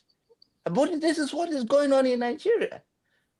So I don't think that the issue we are having is a tribal issue or a religious issue. It's just that we become we are a product of our environment, that we don't have a teachable spirit. We just made up our mind, and that is it. We come here, everything we repeat on that talking point in the school of thought, and nothing else makes sense. And we want people to believe us, even when the reality does not add up. Even if you take it to the lab, where science is more proving anything, you will not come out to get the result you are asking for, because that's not reality we have seen playing around the world. Thank you. Thank you so much, Janaba. So, in Janaba's view, we are not real. We're not looking at this thing. Is probably we're all being delusional because we're not looking at the total picture. And yeah, it's not about a particular tribe. All these things happen to everybody in Nigeria. Okay, I will allow Chim to come in. Chim. Yeah, hi. Sorry, I was lying down and listening, and then until one man made that comment, and I was like, no way. So I left my glasses upstairs and came down. So the light of the computer is what I'm shielding my eyes from constantly. Okay. I'm actually feeling sleepy. But the thing is this, I don't want to say I was shocked, because having interacted with one man for a while now, there's some things I expect to hear from him, but that someone will not have empathy, and his focus is directly, if you have been robbed, then pack your bags and go back to where you're coming from. It's like feeding off from what Janaba just said. It's like a lady on campus being raped, and the first instinct for those of us who are not the victims is, okay, why was she dressing like that? I mean, you've heard that be said. You hear a lady was raped. Oh, but look at the way she was dressed. Or, wow, so why did she go to male hostel? Do you understand what I'm saying? Without first of all addressing the fact that there's something called barbarism just occurred. That's barbaric. There's no reason for you to rape someone just because of the way you feel they dressed. It's wrong. First of all, that is wrong. And so carrying that mindset over, this lady is doing a business. she, whatever you might think, maybe she grew up in that area, I don't know, or maybe that's where she was doing a corporate job before and decides to do a private business and bought parcels of land to do that private business. There is no law that says because she's an outsider of that community, therefore she should be a target of her business being destroyed. For goodness sake, for anybody who is coming here to throw in ethnic colorations into it, where's your humanity? Where exactly is your humanity?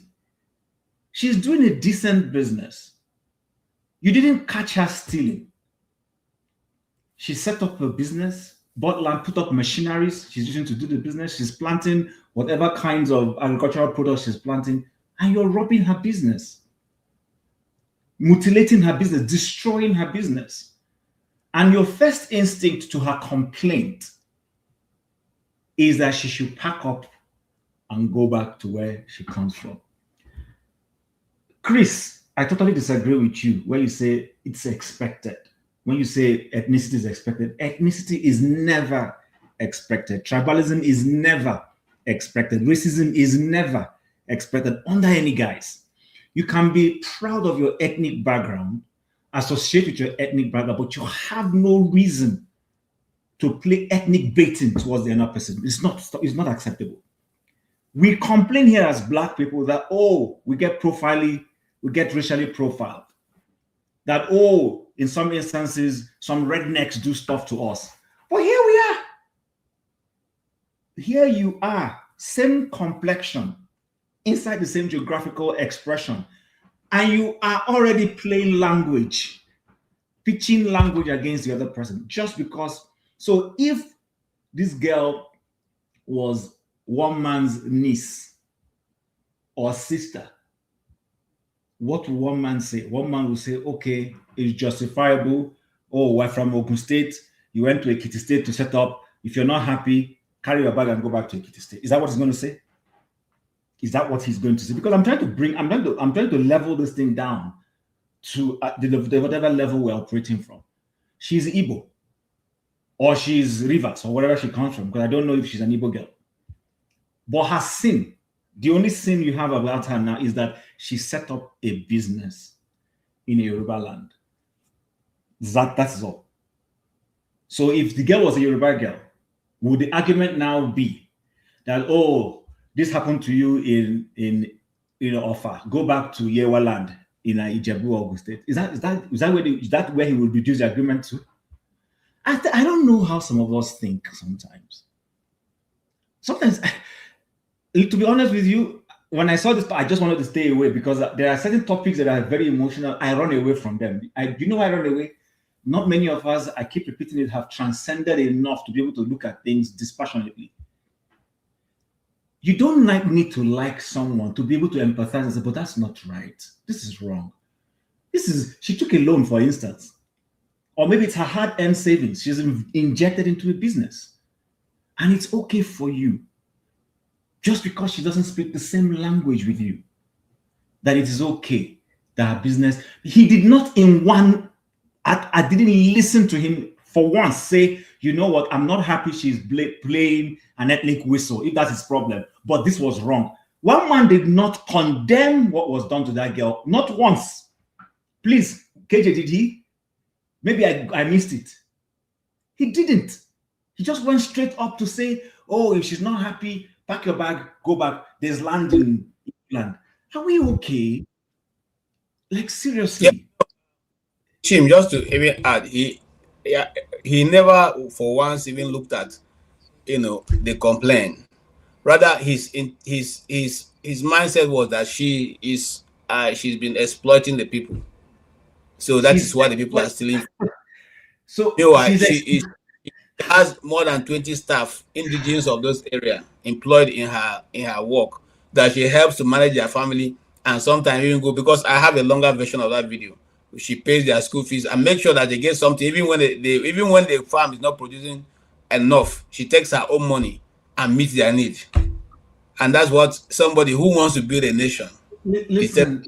KJ, sorry. Can I intervene a little bit? Let me finish.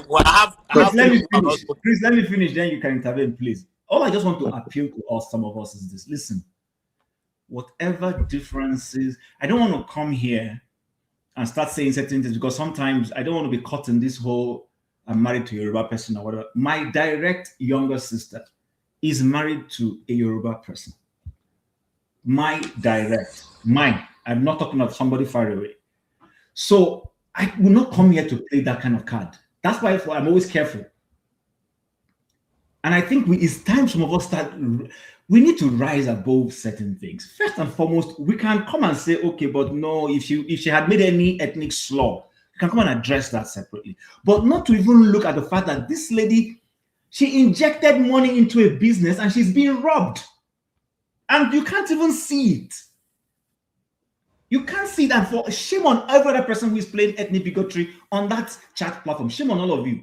Because let me tell you something. The kind of seeds you sow today, you will reap. I'm sorry, I'm an apostle of that. You're not going to escape it. You will reap it. In fact, yes, sometimes people shame me, they will reap it, but they'll keep quiet. You will reap it. Even those of you who are in this UK, you go to UK, you're not a British citizen, and you are in a land that you know is not yours, but you're supporting horrible things happening back home in Nigeria because it's convenient for you to do that. You will reap it.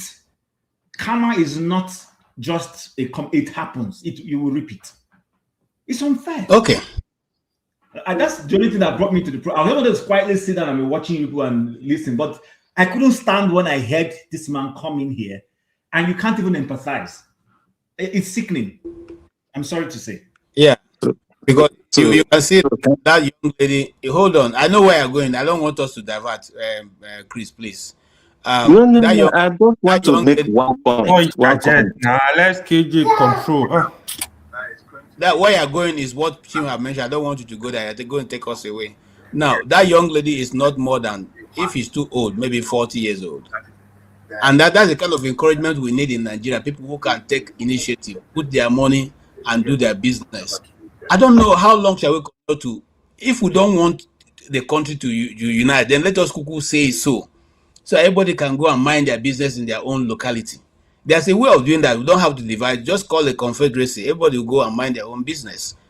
But saying that somebody who has invested in a locality where he has people who families are benefiting from her, and not that she borrowed the land, she paid all the money that she was asked to pay, and you still don't see value that she's bringing to the community, then I cannot help anybody on that.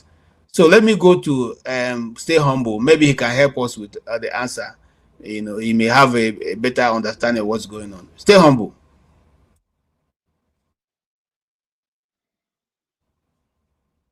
Stay Humble. Are you with us? Oh, Stay Humble. Network. Stay Humble. Yeah. Sorry. Okay. Yeah. What's the topic? One man went to more has been converted. No, don't take it to one man wants to more, because that's what he wants. We're not going to discuss him. We're discussing the issue of a lady who came to the social media and told us that she bought land, built her farm, employed the local people. They are working for her, but each time they go back to her farm and steal all the equipment, including her big gen that runs everything, steal her water pump, and even the chickens. I didn't see any chicken in the chicken, so I don't know whether that was stolen. But in a longer version of that video, she will show you everything they've been doing to her, and this is the 6th time. And whenever she goes to the police don't treat it properly. So now she says she's going to go to every length to make sure that she recovers those things that were stolen from her. And that is part of what we were playing that video in relation to, some of the things that happen around Nigeria, because we have talked about some of these things that are going on here, not necessarily against, ethnicity, but this is what goes on to people who live in a locality where it is not their own land. We also talked about we showed the video of some business people in Kano whose beer were being destroyed. They brought this out and they were breaking them. These are investment people made. Okay, I don't drink beer. Okay, but because I don't drink beer doesn't mean that I should destroy beer. Because the world is not monolithic world. Anybody can eat whatever you want. So, but when you go do that And the people selling those drinks are not Muslims, but you are destroying them because you feel they are in a Muslim city or state. Is that right in a nation that doesn't have any state religion? Is that right? That's what we're talking about. There are other Mm, issues, but if you want, you can narrow down on that. yeah, it's really disturbing, isn't it? Because the world, as well as Nigeria, is full of problems. From one issue to the other, if not wars, it's um, you know, um, clashes between ethnic nationalities, tribes, associations, etc. So a lot of things are going on, and what happened to the woman could also happen to her, regardless of where she is. Really, it could also happen to her, even in her own state or even in her own local council area. So, as in, theft is theft, really, and those people who are responsible for the theft should be brought to book. Unfortunately, it's a country where there is no rule of law. So even the police, they're just not alive to their responsibilities. So yeah, people will now be forced to take the law into their own hands, unfortunately. When you talk about ethnicity in relation to that, yeah, it's very unfortunate because even in other parts of the country, because I remember when um, I had a short stint after I graduated in a place, a job very close to my hometown, and in my hometown, 70 to 80% of people that operate motorcycle in commercial capacity, they are from the Taraba and Adamawa part of the country. So sometimes people will be like, "Oh, these outside people should go this and that," and I'll be like, "Why should they go? These people are without these people, you can't move from point A to B." So these are things that should be discouraged everywhere and at any time. And for people like one man went to more, I don't know whether he was here or maybe you saw his video somewhere, but I thought he had been banned from this platform because when he should have been banned was when he was very rude to one of the guests. I think that was like 2 years ago. He should have been banned. If I had the power, I would ban him permanently, from this forum.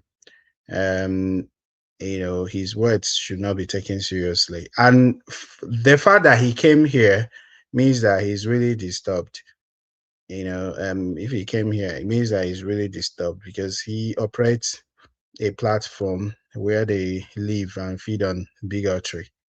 And sometimes when they think they are losing because they are losers, they come here to you know see what's going on. And when they come, they discover that we are happy, and they won't be happy about it as well. So it's very good to discourage every form of bigotry. And I recognize the issues of ethnicity, nationalism. Even someone mentioned, that we should go back to the Aburi Accord. Yeah, it's fine, but I don't really subscribe to going back to what the British instituted. What I've always subscribed to is people coming together. Now that the amalgamation has taken place and we've lived in that contraption called Nigeria that has not worked. What I've always advocated was for people to come together. Because if you say the Aburi Accord, the Aburi agreement was between Ojukwu and Gowon. Gowon is from the Biram tribe, right? Ojukwu was an Igbo man. So probably in that accord, we don't know the number of nationalities that were represented. So what I usually advocate for is for people to come together to talk, not the kind of coming together under Jonathan or Basanjo or Abacha. So all those ones are big man meeting. They will bring one senator there, bring one traditional ruler there who has a PDP card, membership card. Bring somebody from there, bring some, no, all those people, then lodge them in Sheraton Hotel also, and pay them a lot of dollars, and they'll just be there, be there eating and drinking and toasting, and at the end of the day, they will ask one or two lawyers to prepare some documents, and then they'll submit to you. Say they spent 7 billion or so dollars or something naira, and they'll say this is no. That one is just a waste of time. What I want is a kind of conference where all the ethnic nationalities. In fact, what we even call languages in Nigeria, because if you ask AY, for example, how many languages we have in Nigeria, he may say 500. If you ask Chim, he may say 200. Nobody knows. But even what we even call languages are just dialects of language. We probably might not have more than 100 languages. We probably might not have more than 100 ethnic nationalities. So, the other ones are just tribes and subdivisions of them. So, Nigeria problem is not a complex one. It's just a problem that if the perpetrators of the iniquity in Nigeria decide to stop within 1 year, be on the path of progress. Even the ethnic jingoism, you discover that in Lagos, for example, before Bola Tinubu came into the picture, how many times were Yoruba people burning Igbo shops and destroying things? You see, so sometimes the Nigerian people, both Igbos, Yorubas, Ibibios, they probably will not have any problem themselves if not for the machinations of the politicians. And these machinations, stemmed from the British quest for total control of resources and the people. And they pinpointed some people and said, okay, these people, we don't like them. These other people, we like them, and stuff. So, and then when they left, they appointed some of their puppets who inherited the colonial structure. So that we are still, it's that colonial rule that we're still operating. And that's why when your governor is moving, they are moving with long convoy. It's still the same way the colonial masters operated. That's the same way they operate. There's no difference. The same way the colonial masters operated in every part of Africa, like West Africa, East Africa, that's the same way the so-called politicians operate. Until we come to that table, I heard John Abba say that, oh, no, there's no problem in Nigeria. Let's just continue. No. The issue of Nigeria is not what you say. Nigeria has a tumor, it has a cancer. You have to operate. If you don't operate, it keeps on growing till it destroys everybody. So you have to take Nigeria to the operating theater and surgically incise Nigeria and remove the tumor. And Okay. then the country will be healed. All right. KJ, please. KJ, excuse me for 1 minute. Please, let me respond to this young man calling my name that said there's nothing wrong in Nigeria. Please, when he finishes, though, if he has done. And KJ, AY, I'll beg you, I want to say something about the beer matter and go, please. Thank you. Okay, John Maba, you have 1 minute. All right. First and foremost, stay humble. I didn't say that. I didn't say there's nothing wrong with Nigeria. Let's be clear about that. So I don't know how you get it from. For the first time that you've been coming to this platform that I even enjoying you from the beginning, but now you spoil everything. So mind your thing. I didn't say that. If you want to attack me directly and quote me right. But nevertheless, I enjoy your saying today. But just like I think there is something that we cannot put it together, you spoil it end of the day, and I'll let you go. But to be clear, I didn't say nothing wrong with Nigeria. When I mentioned Nigeria, I said the country itself is a Bami Allah, is begging. Why are they blaming Nigerian citizens that they are calling them beggar? That's where I refer to when I mention Nigeria. That the country that have millions and trillions of resources under them are going to outside the country borrowing money, mortgaging the life of their citizens by borrowing. And most African leaders are lining up in China and other nations while we have everything it takes. So I do not say nothing wrong with Nigeria. So, well, stay humble. I hope you are clear about that. Nevertheless, your submission today about saying that nothing is wrong in terms of that we can function, we can have a dialogue and talk our differences. It's a way to go, but now it's affecting you guys. But when the former governor of Lagos, Fashola, when Fashola was forcing the Northerners from Lagos, giving them one bag of rice and 10,000 naira to live, nobody talk. You see, life is like that. When Fashola was forcing the Northern and the Okada people you mentioned to go back to the North, giving them 10,000 naira and a bag of rice, nobody said nothing. What goes around comes around.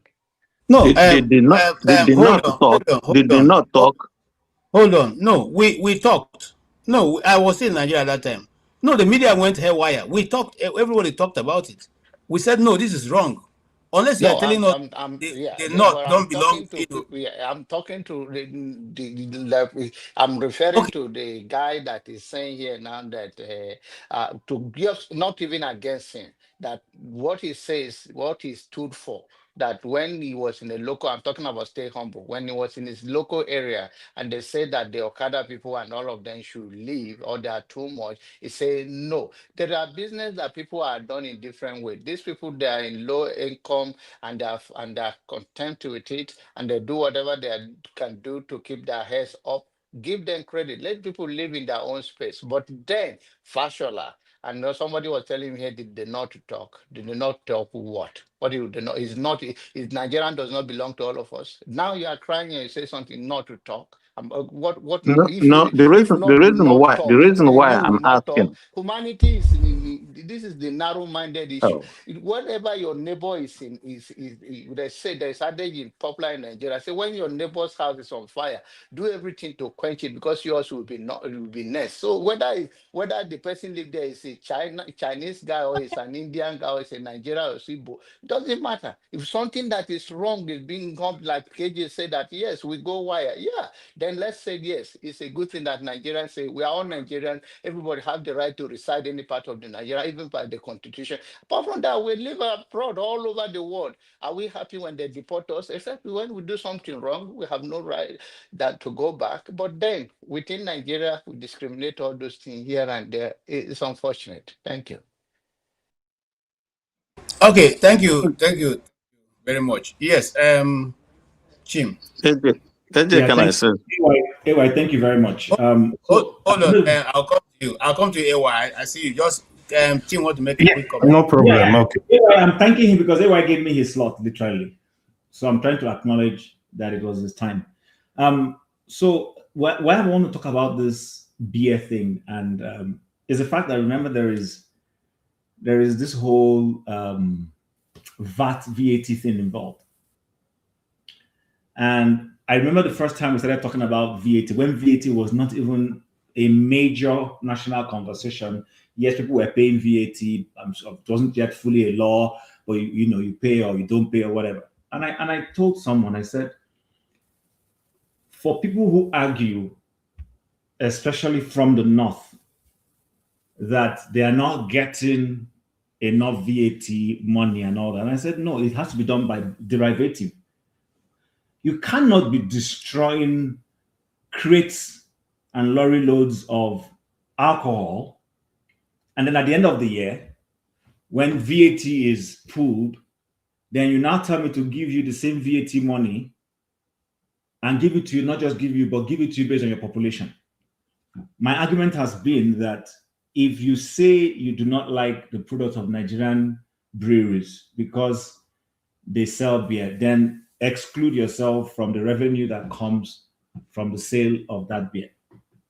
I think it's fair enough. You can't by night destroy those products, and then in the daytime when the money is being shared, you now open your hand and say you want to get same money from the same haram. These are some of the things that I want us to address. I think it's fair enough. This is not trying to be this thing. If you don't believe in drinking beer, then you shouldn't be collecting sales tax from it. It's hypocritical for you to be doing that. And I think until our national political office holders, president, minister, National Assembly members stand up and say this thing and constantly push it, because sometimes there's this northern guy, I don't know if I have that video that circulated a few days ago, where he said that the southern politicians are stupid. He said that they are stupid because that they need to start help putting their northern counterparts on the notice. And he was clear. He says you cannot continue. You say you want to educate your children on a certain educational level, and then tomorrow you come back and say that you're disadvantaged. Who disadvantaged you? I've been saying this thing here. Now we're going into the economics. Tomorrow now, VAT money will be put together to be shared, and somebody in Zamfara will say, oh, he's not getting enough. But you were destroying beer. I drink beer. You're destroying beer bottles. And then the sales from it, the revenue from it, you want to share. That's being hypocritical, for goodness sake. I don't know why this our Nigeria is a funny place, to be honest with you. A very funny place. Where someone says he does not like pig meat. Pig meat is filthy meat. You kill the pig meat and sell it, make a profit, and he tells you, give me a portion of it. I'm part of this nation. But you said the pig meat is dirty. Why do you want to eat? Why do you want to share from the revenue of the pig meat? Does it make sense? I don't know. Listen, guys, Nigeria is a funny country. Chief, that's part of the reason I said regionalize the country. Is my brother, and I agree with you. Yesterday, you know, we were having that discussion. Yeah. No, don't do this. Listen, if I don't believe in eating something, I'll tell you, don't give me. I don't want. But if you say you believe in that thing, you know what? Anyway, thank you. I just don't know. The headache in Nigeria is too much. Like sometimes I just feel like just stay away so that you don't internalize that headache. Thank you so much, Chim. We will not stay away, because if we stay away, we'll leave it for our children. The war we're not able to complete, the monster we're not able to kill will become, something else. A gorilla we're not able to kill will become a monster in the days of our children. So I think we should deal with it today and once and for all. My father's passed it over to me. I don't intend to pass it over to my children. Two things very straight, and everyone knows my view on that. I am totally, absolutely not for one Nigeria, because it's not working. I mean, imagine what this individual came here today to say. No empathy at all for the lady who is owing over 10 million naira in the bank for taking loan to do a business that is benefiting you, benefiting her, and the people of that community. You prefer rather that the people don't have job. That 20 people that she's employing will not have job. Those 20 people she's employing have maybe 5 children and a wife. Just imagine how many people are benefiting from that business. But you don't care. Let it be shut down because it belongs to an Igbo woman, and let her go back to the southeast. And that's why somehow, I looked for this video and I saw it. This is some of these people don't even know how the southeast look like. This is part of the southeast. I thought it's my turn now. Yeah, no, it's your turn. You're going to talk. This is part of the southeast people talk about. This is just a small community in the southeast. I don't even want to show my own or keep Chim on. Show us your house, KJ. So this is part of the southeast we are talking about. We're not living in the bush. We're not looking for where to go to. We have something. Okay. Anyway, let's hear from AY. Go ahead. I know it's my turn now. You don't want to stop. No, go ahead. AY, go ahead. Yeah, evening, everyone. I kind of agree with what Chim said. Now, yes, we're having discussion. The country should be regionalized. I think that's the best solution to the country. I also agree. Unfortunately, a lot of stuff stay humble said. You see, the reason why I'm here, I know Jonaba is here, Mr. Tony was here. Sometimes we take things too far. Mr. Tony, when I was on the comment section, I didn't even listen to that video at all. Usually, this kind of stuff, to me, they are BS. I'm tired of, I don't like discussing them. They are just foolish talk. The reason is that we ourselves, we that are here, check yourself very well. If you ever have intention of telling any Nigerian living in your state, in your village, wherever, in your place, to leave, you are part of the problem. Where I grow up, where I live, I will give you the area, you can go there. I grew up with everybody. Muslim, Christian, Igbo, Yoruba, Hausa, Kanu, everybody, even till date. My school, the same thing. I don't understand this language or till this platform. I'm very honest.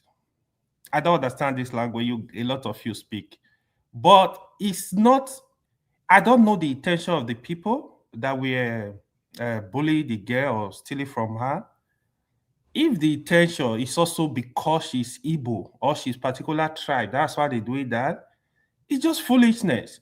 I don't even know how people think.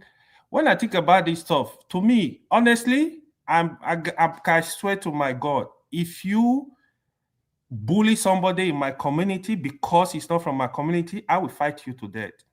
I swear to God, I will do it. I will not even stand it for 1 second. However, Mr. Chris, I really want to address you today. Those of you that are looking for this division in Nigeria, Nigeria is bonded together by the British. What you don't tell us, the British also created the Biafra you are calling for. The Old Eastern region, that is the Biafra. It was British construct. I don't know if you know. Why are you not interested in breaking up that region then? You never speak about that, but you want Biafra that will cut across the 5 eastern states and the South state because it's convenient. But that is a British construct. The only region Nigeria ever created was the Midwest state, Midwest region.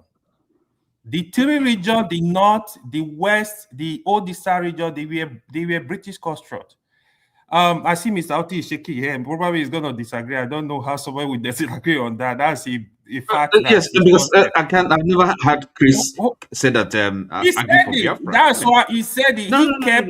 Hold up. No, he's never said he's an advocate. I'm here, so I'm here. Can you give me the right to reply him? Let me finish. I'm still here. This argument of, North and South are not the same, they are not together, blah, blah, blah, kind of BS. Even if you create certain country, a country this side, they can't stay together. And you know that. You will still have this crisis. What is also very funny, we don't know, even if you create a state, a country that is all Igbos or Yoruba, you will have problem. I usually tell my friend, he's there, you will hear Ijebuma will tell you, or your man is not a real Yoruba. Can I ask him a question? Can I ask you just one question, please? Let him finish. People who are here, let him talk now. Please, let him finish. Basically, what I'm saying, people that love division does not help. I have studied countries that break up for various reasons. From India break up because of religion. After a couple of years, Pakistan divided into 2. That's where you had Bangladesh. Look at Sudan and South Sudan and North Sudan. It was this crisis that made them to break up. As we speak, South Sudan are fighting war, North Sudan are fighting war. They don't make sense to me, to be honest. If you go study the country, it's just the greed of the people. What I know, what Mr. Ombo said now, every country can come together and have proper discussion. Get everybody involved, every stakeholder, let them have discussion. Let's look for a way how we can have a better country. That's why for me personally, I will choose the regions we have now, the 6 region, make them independent. This is what I will propose, because I see like we blame ourselves too much. Yoruba are blaming Igbo, Igbo are blaming Hausa, Hausa are blaming Fulani, Fulani are blaming Kanuri. This is what is going on in Nigeria. It gets really tiring. I personally don't think, even if you split this country into pieces, I don't think it's gonna work.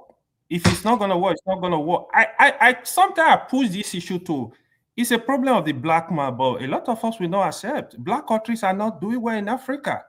Even Okay. those that are 90% Christian, even those that are 90% Muslim, even those that are 70% the same tribe, they are struggling. This is what is going on across Africa. Okay. The only African countries that are doing well a little bit, they are the North African countries. These are facts. KJ, can I reply a little bit? Because I have been mentioned severally. I don't know whether I want to let you respond because no, I'm not going to look. I'm not going to say anything that you wouldn't understand. That you have that's not wrong. spoken. I want, because we're rounding up very soon, I want Oti to be able to make his point also, so that it will be just response. If you have questions, you ask. If Jonaba has questions, you ask you. If you have for Jonaba, you ask him.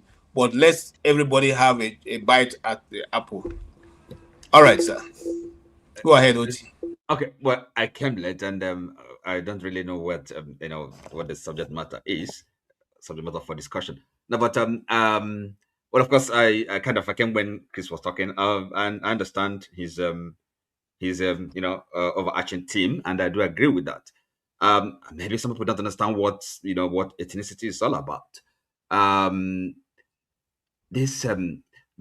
the question I want to maybe put to AY is this, and some other people that maybe think like him.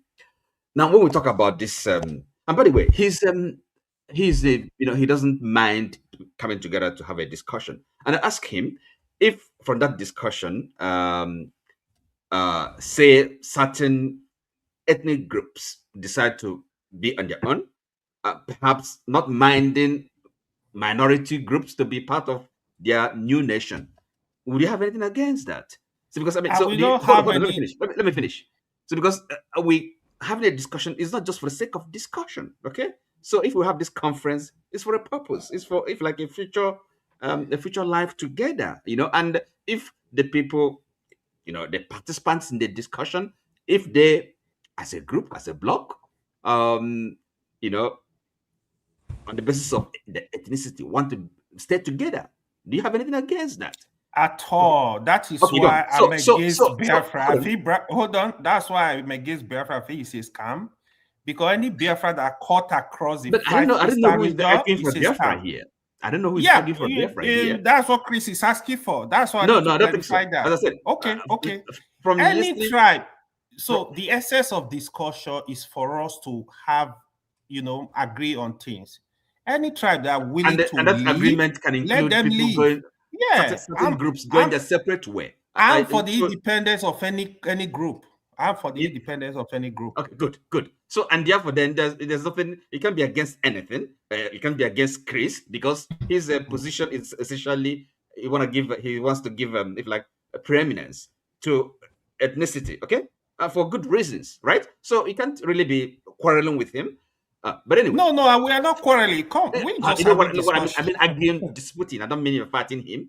So, by the way, let me put this kind of as a general question, because people always come up with this argument. Oh, okay, maybe when the Southeast, the Igbos, when they go, or when the Yorubas, they will still be having infighting. And so what? I mean, this is you can't rule out conflicts in human relationships. Now, are you saying that because maybe some couples, a husband and wife, have quarrels, fight, have misunderstanding, are you then suggesting that having an open marriage should be the solution? Okay, so that anybody, we don't have monogamy anymore, and then have marriages be an open affair. So that's if like an analogy to this argument. Okay, they'll be having infighting, so it doesn't make sense. People will still have to struggle. It's just the nature of human enterprise, for misunderstandings, for conflicts to arise. But it depends on, if like the predisposition, the ability of the people to forge a common destiny, have common outlook on life, different, the same values. These are important. You can't, language. You can't discount these things. They're quite essential. We have to look around and see how other countries have succeeded. You can have more multicultural societies, but even in Europe we live, we can see the challenges it's causing. Okay, it hasn't been easy. So that's all I can say to that. Okay. All right. Okay. Thank you. I'm a bit, I don't want to, I don't want to say anything to AY, but what does Biafra means to you? What's so difficult for other people who are not Easterners? In 2026, you can't be talking about Biafra that include non-Igbo speaking states or land. Okay, I need to ask you another question. AY. Is there any other nation in the world where you have a terminology as in South? Why do you need any other nation to be South? So a South is a term used. Yeah, let me answer you. Hold on. Okay, go ahead. In the same Nigeria where you have that term used frequently as South, do you have North in the north? KJ. No, it's a simple question. Yes or no? Do you have Let North? me answer. No. You can't tell me how to answer. That's the problem. So when a country can choose, or you can, for example, you write a book, you can decide to use anything. You can decide to use phone. What you only denote is to explain that the phone I'm talking about, it means a country. You can decide to use water as land. You define it. This is what it means. When you say South, geographically, there is something called South. I have explained it here, and I will keep explaining it. So that should not be, that is the problem. That's why Mr. The South was invented by I'm sure what I want you to say. That history. Okay. What? Let me ask you a question too. Does the land South belong to the Igbo speaking community of Nigeria? No. Listen, Mr. AY. The whole of the South before now, okay, was called the Southeast or the East, as the case may be. That is a British construct. That's what I'm telling you. It is a British construct, just like the way Nigeria is a British construct. So, if we decide to take away the name that you are calling that is a British construct, then you will still have Igbo-speaking people in River State, in Cross River State, in Akwa Ibom State. But they are not indigenous to the land. What do you mean by that indigenous? Where they come from? They are not indigenous to the land. How do you know that? The Igbo speaking in Delta, in River, they are not indigenous to the land. Those land does not belong to the Igbos. Are you okay? Rich history. Oh, I'm very okay. This is where the conflict is coming. You see, there is a war already. That is why you cannot say you don't want Nigeria because Nigeria war with whom? War with whom? Not war. I mean war. I know what it is. This is the war we are dealing with. Hold on, Mr. Oti. You cannot say Nigeria was put together by the British. You don't want to be part of Nigeria. The Southeast, the old Southeast, was put together by the British, but you want that region to remain. Why is that? You're making no. It's not a mistake. No. Let me tell him something he doesn't know. Okay. Go ahead. Now, before the British came, there was something they called Arrow Confederacy. Okay. Arrow Confederacy constitutes people from all the areas in the present day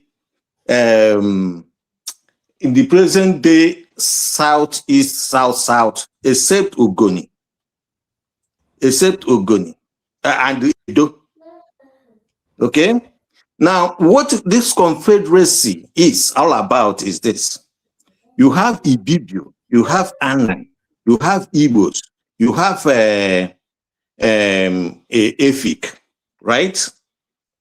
Now, these groups are subsets of a larger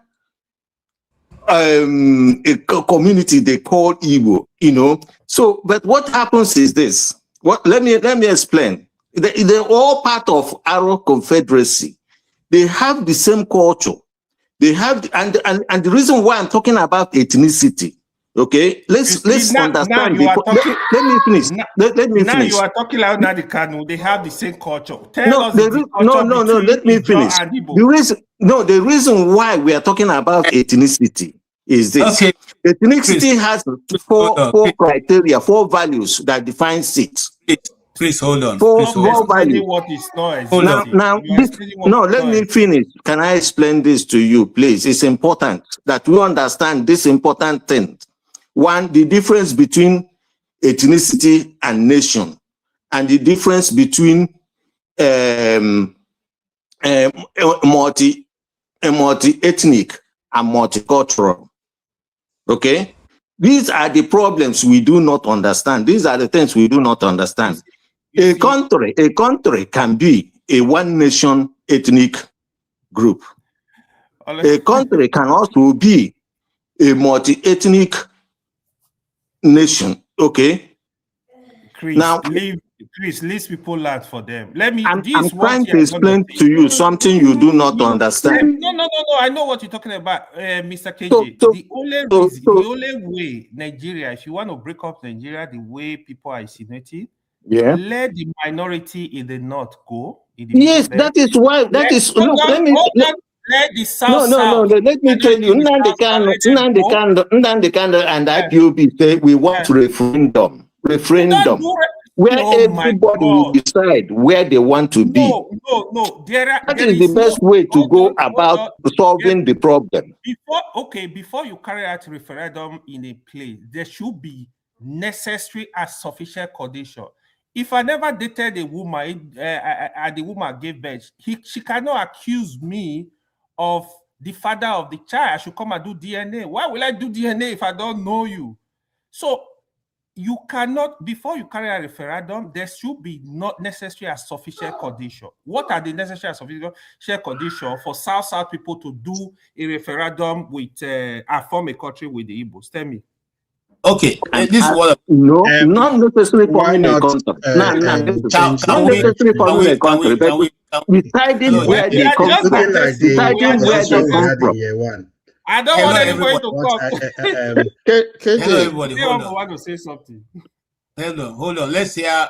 Stay humble, then I come to Tony. Okay.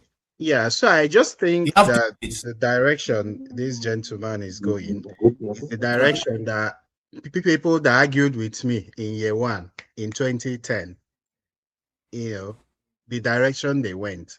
And between 2010 and now is a good 15 years plus. And if I talk to them today, their perception has changed.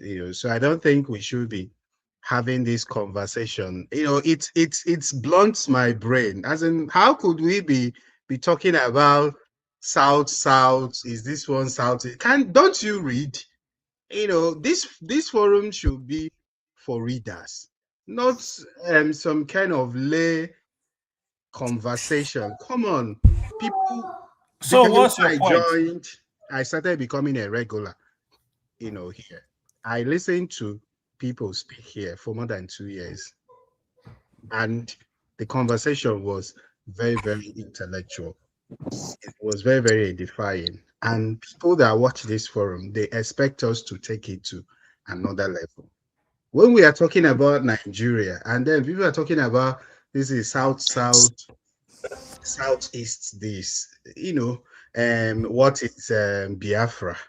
Have you not read your books, even books written by your what's your point now? What's your point? Me, even books written by people from your ethnic group, people like the Leogu. If you are not comfortable with reading any other book, you can read his book. At least. No, you tell her what's your point. And this is my turn to speak.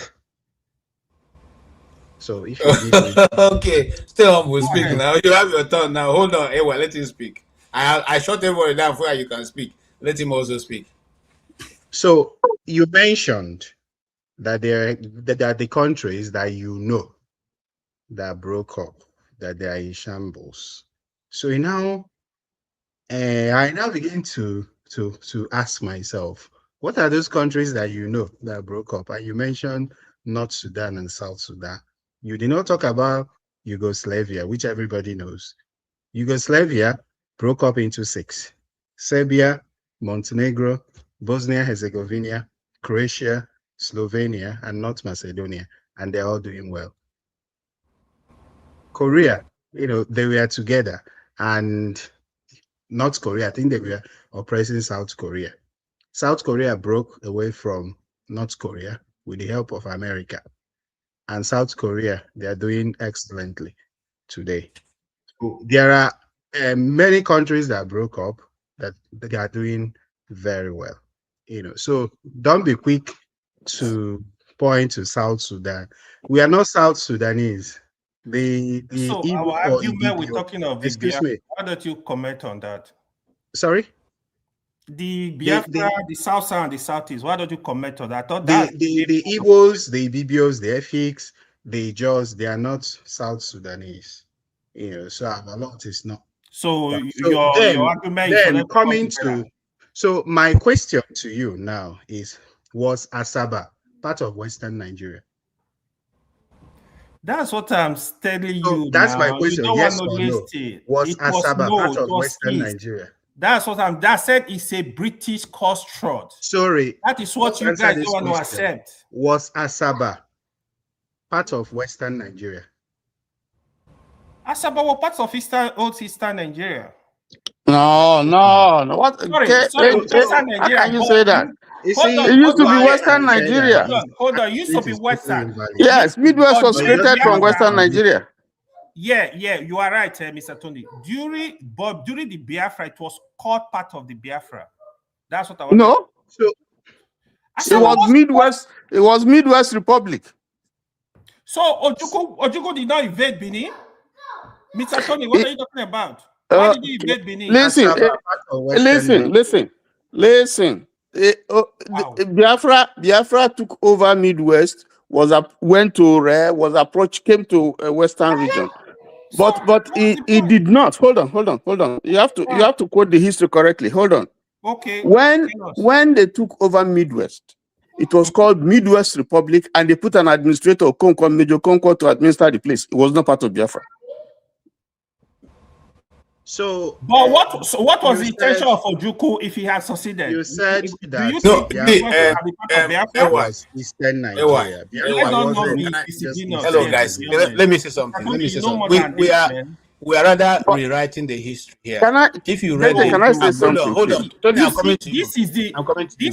Hold on, AY. Sorry, KJ. This is the greed. I'm just addressing the greed of Nigeria. You want not to be part of some certain region. You want to, by force, push a region that is not yours into a. Why are you saying this? Why are you saying this? Have the people of Asaba told they're not part of the Southeast? Asaba, listen. Any Igbo you see in the South region, they are not indigenous to those lands. You have Igbo in Edo. You have Igbo. Why are you saying that? That is they're indigenous to where? That is a fact. I think this guy is just beginning to hold on. I know this argument. Stay humble. Hello, guys. We have an Asaba person here. Hold on, AY. Tony is from Delta State. Tony, I want to ask you, are you your parents, your great-grandparents are not indigenous to where you come from? What do you mean? Can you clarify that for me? The question. You might stay from where to go to stay where you are now. Well, you are asking me something that is. We have 3 main streams of migration to the place that became Asaba. Generally, Asaba as a town trace their origin to Ida. Igala. Okay. But there was also Tony, hold on. Ida people are made up of who? You said? Who? Either people, either made up of who? If you go and study the beginnings Hold on of hold if on you now, want to wait learn, now. you There's a book on the beginnings of Igbo civilization. You know, you are going to a very complex thing. You will look at migrations. There were migrations, first of all, from the Inri area towards Igala, and then there was migration back to Igbo land in Soka areas and so on and so forth. So, and then there was also people who were running away for some disputes from Benin, and then they also moved down towards the Anyoma area. So it's a mix, is a potpourri of okay. Why I asked that question? Why I said that? Yes, Oti, go ahead. Let me ask him this. Put this question to him this way. So, who would you consider to be an indigenous of Asaba, Tony? Yes, who is an indigenous of Asaba? He just said it, Mr. Oti. Just said if you have been to Asaba, you will know that the major road in Asaba is called Nebisi. What is called what? Nebisi Road. Which language is that? The traditional founder of Asaba is called Nebisi, and he has a history. So the question, his father was an Igala man. His mother was from Mpeje. Okay, but you as an Igbo man, okay? You as an Igbo man living in Asaba. I've answered your question now. What are you asking me? I've answered your question. Hold on, guys. Clarify this. This is a no. Hold on, guys. Hold on. Will you leave us alone now? hold on, guys. There is something I want to correct, KJ. We are moving away from. Hold on. You know, history of the area of Igbo land and Igala land and even Edo is a little bit complicated because there were migrations and cross migrations. So if you look at the various aspects of the trends of migrations in those areas, some of them caused by war, some of them caused by chieftaincy disputes, some of them caused by just conquest and all that. You see that there's a mixed bag. Okay. In Asaba, you have those who. In Asaba, you have those. All I wanted to let you know.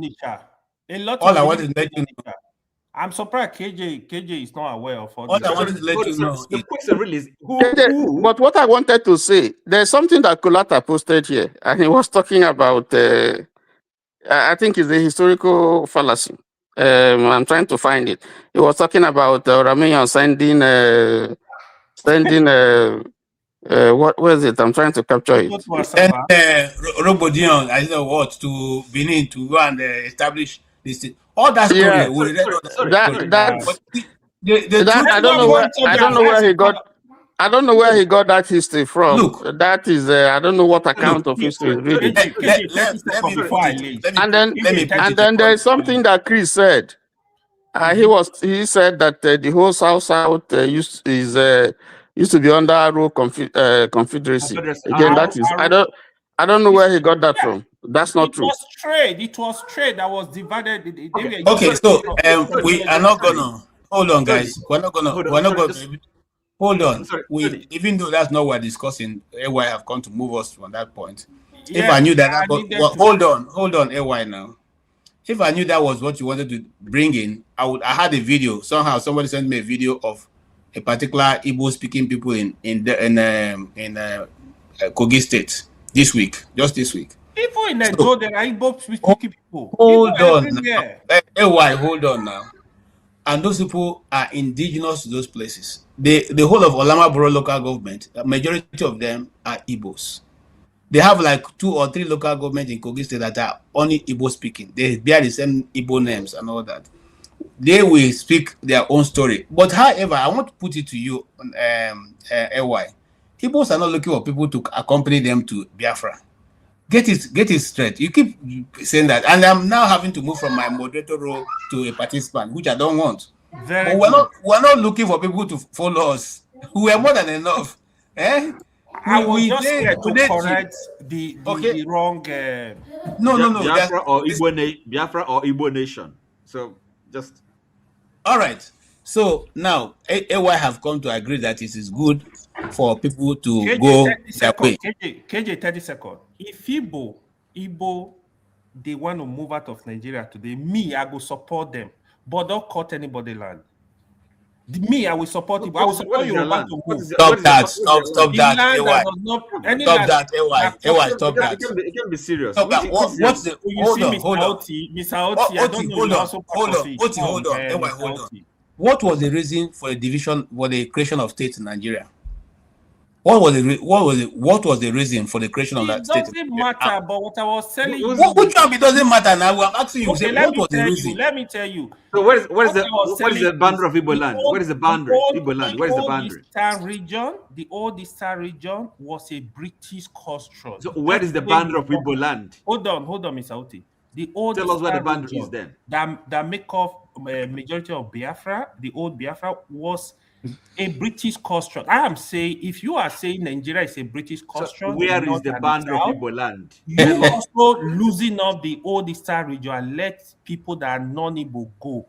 You let the middle belt that are non-Hausa Fulani go to a different country. If you want to create Nigeria for peace to reign, this is the best way. The minority are able. See. Here, let me tell you the reason why I'm fighting this. Okay. Historically, sorry, KJ, say I need to say this. Historically, even when the Edo Delta were part of the Yoruba, part of the agitation was they were not well treated. So majority group in Nigeria will never treat minority well. That is why you see crisis in the middle belt, the Hausa Fulani, you see the East. The Igbo, the Yoruba, the Hausa Fulani, they are big enough. They are more approximately 50 million each. Why do you need more how people? would you draw the Igbo the boundary of Igbo land? The How? boundary of Where? Igbo is the 5 Igbo states. Oh, Not really? more. Yes, absolutely. How did the states come about? How did the Okay, states all come right. about? You see, all of You you. allow this guy Gentlemen, to because I'm running out Okay, of continue. you time. guys were Hold sure on, you hold gave on, me the guys. It's boundary. really I annoying need to that know the after boundary. having You like don't very do. brilliant Your confusion, conversations, your this you you don't do just us. You don't descend do. to You don't primary do. school level. You KJ, don't do. You please. don't do. I'm I want to leaving hear this from new people. place. I beg, let's move I'm on. sorry. Don't do. Don't do. KJ, please, before AY go, I want to say 30 seconds if you can. Okay, if you give me, okay, take 30 seconds. Take Yeah. 30 seconds. My brother AY, you wrote in the comment section that I've joined the propaganda machine and the group. I didn't know where you get that, but I think that if you listen to what I said concerning the woman, in particular, what happened to that woman, I wasn't playing a card of propaganda. I wasn't playing a card of tribal. But I don't know, sometimes we say freedom of expression. People can say whatever they want. But I think that you are in the comment section, you are writing whatever you want to write. Tony challenged you the other time. He said you are playing, you are joking. But No. all the same. So All I the did not same. even watch the video of the lady. I told Mr. But you wrote something. You said that The you reason said why, I let have me tell joined you the why I wrote propaganda group. something. Let me You tell said you why I wrote that something. I've joined the propaganda Ask group. me That's why what I you said wrote. it. Ask me I why I don't said need to ask you why because it. I already know why Then you you are said not that. willing to discuss. The reason why I wrote that, you said the northern Muslim, they put beer in their kettle. Why will you make that viral statement that it's not correct? What is not correct? Come on, man. Stop. What is not correct? Nonsense. It's not correct. That's propaganda. Okay, I'm speaking nonsense, right? I don't mean to disrespect you, but AY, that's not okay, correct. AY, okay, Sorry, Mr. Ike. Ike, hold on. Tomorrow the snow is not going to go away, so we'll plan a broadcast for tomorrow. I'm here. And I'm here. I will come.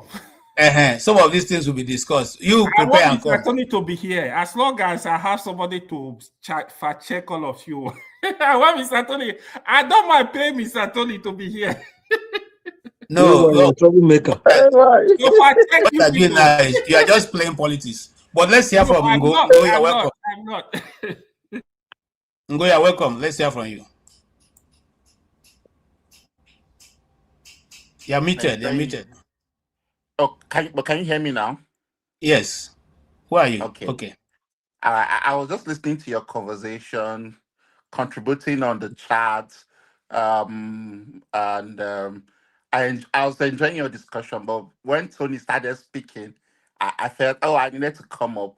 He was saying a few things that some of the stories that I heard as a child, and I wanted to corroborate some of the things he said. but at the same time dispel some of the things that AY was saying.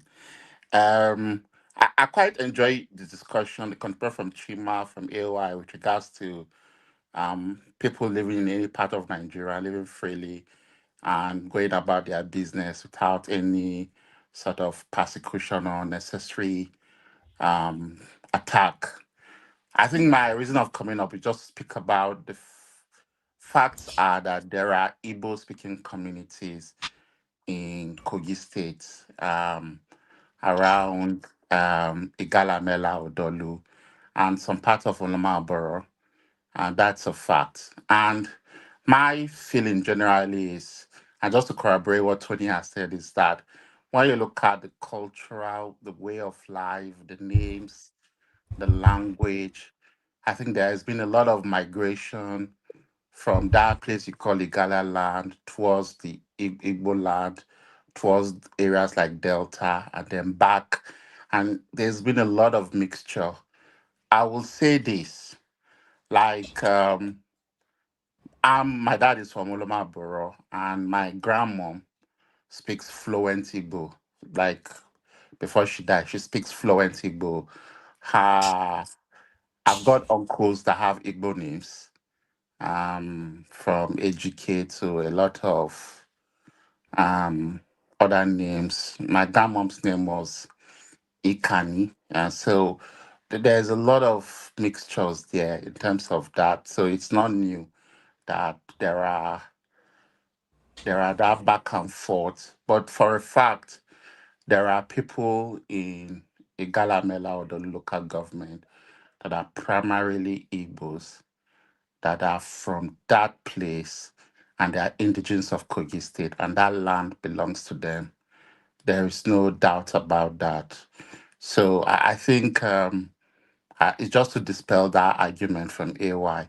And even in Benue State, there are Igbo speaking communities that are indigenous to Benue State. They are not migrants, they live there. That's where, yeah, that is indigenous to them, and that's their villages.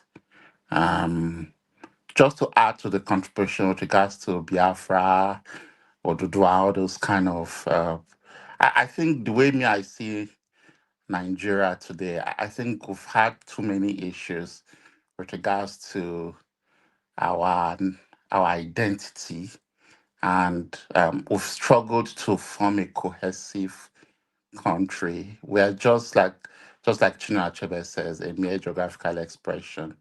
And I think that unity to work our differences and deal with real issues apart from all these ethnicity and religion has been a challenge. And I think it's time we begin to think of a different model. If it is complete break, balkanization of the country, I don't see anything wrong with it. If there is a way to regionalize and give people independent states, then why not? Because with so many things I've seen these days, I just don't have hope. I'll say one thing just before I pass the mic. Yesterday, I was listening to the Minister of, is it tourism or culture? I don't know, one of Tinubu's ministers with in a conversation with Sheung Is it a from lady? Charles. Is it a lady? Yes, the lady. Annette The Musawa. Minister of Arts. Annette Annette Musawa. Musawa, and she said something that really struck me. And I think it's not good for national spirit. She said that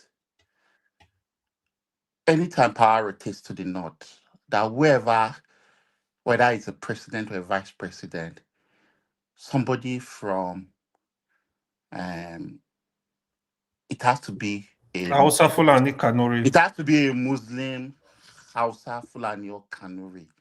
And I was like, what point are you trying to make? Are you trying to say that those people that are Muslims that are not any of those three tribes, or those people that are Christians that are either Hausa, Fulani, or Kanuri, or Christians that are minority tribes, do not have a chance at all? And that kind of tells me that your idea of a country is for everybody to be a second class citizen, and it doesn't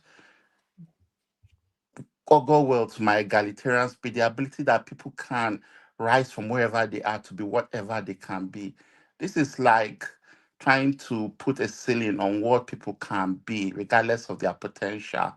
And it really struck me, and I've not been able to grow past that. And that's a serious, serious, serious statement coming from a minister in our own country. It's really shocking. So I just wanted to say that. So that's my submission. Thanks, KJ. Okay, It's thank okay. you so much. Thank you so much.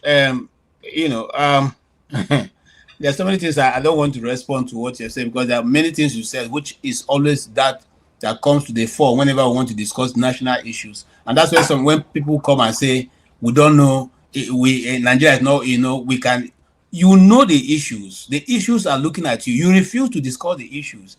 Every day they tell you in the media, the northern elders got up and said the issue of the division of Nigeria is sacrosanct. They will not agree to that. The same issue, people tell you that except so and so and so must be done. Every time they give condition to the rest of us. And so, in other words, the question be, are we under a particular, are we under them? We're not citizens. And then somebody tells you Nigeria is working and nothing wrong with Nigeria, but these things are there and they are looking at all our faces. But I don't want to, like I said, if we begin to look at it, we will go very far beyond the scope of what we set out to do today. NDBC, let us hear from you so that you will be the last commentator for today. We will now just take one or two questions and then we'll round up. Oh. Good evening, gentlemen, and Happy New Year. I think I've not showed up here this year. I would like to get some clarifications. Are we talking about the issue concerning whether Nigeria should back up, or things that we need to discuss to keep Nigeria one, or are we addressing other different ethnic group issues? So I'll know what to. Talking about AY that came to spin it to that direction. We are discussing totally different thing. Young lady who had a farm somewhere in the west. Her farm was vandalized the sixth time, and she was now making a video for which we use as our starting discussion. Okay. Saying that this kind of thing shouldn't happen, but a certain individual said it is time for the people of that the lady's tribe, she's Igbo, that they should move out of that and go to their land. That is a sign to say they are no longer needed in that direction. Why are they still hanging in those places? They should go back to the east.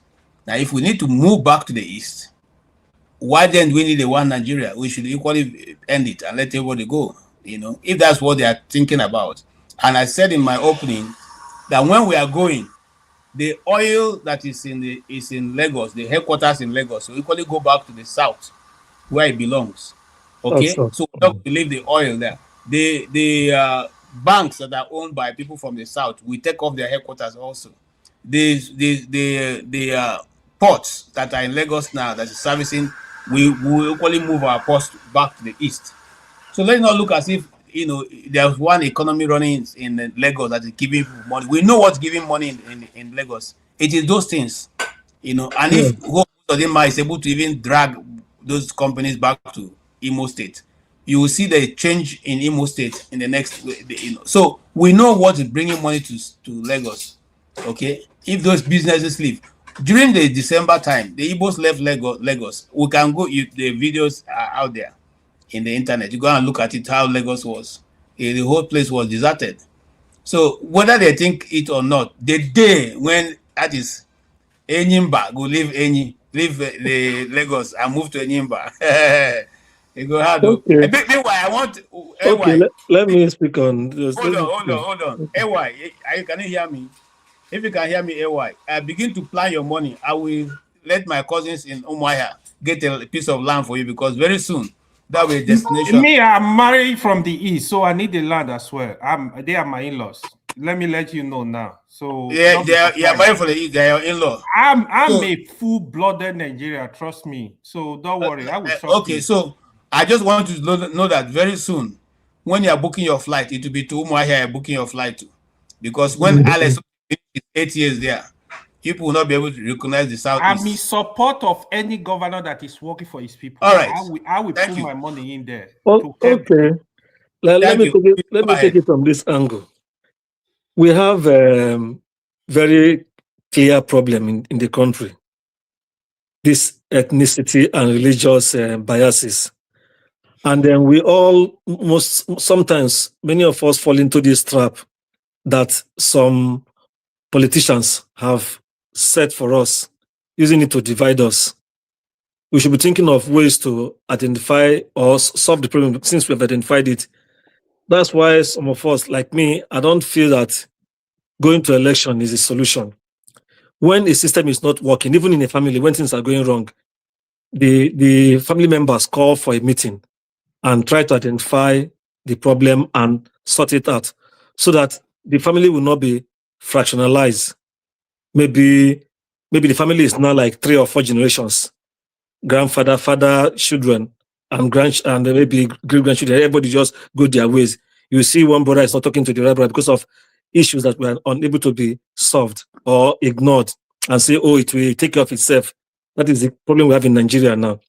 Things are not working well, and everybody knows it, but we fail to identify those problems.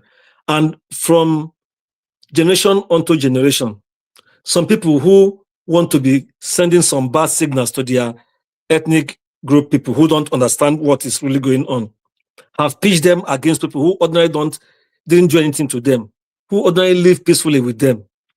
But now they are all quarreling or saying that this person is bad because one so-called elite from their place say this person is bad without no reason. So Nigeria needs to halt it. We need to sit down like South Africa did when Mandela came out of prison. And they sat down and said, this apartheid constitution is not working for us.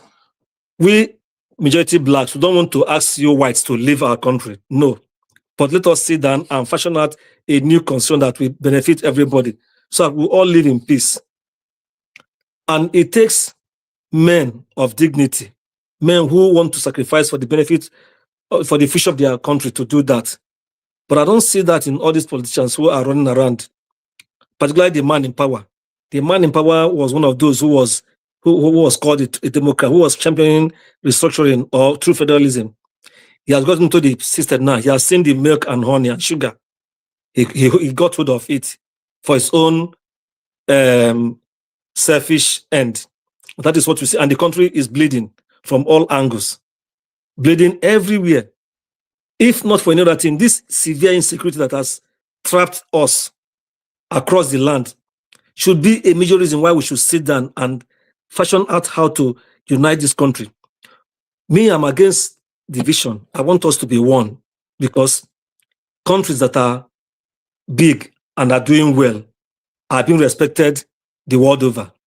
No country talks to them anyhow or threatens them.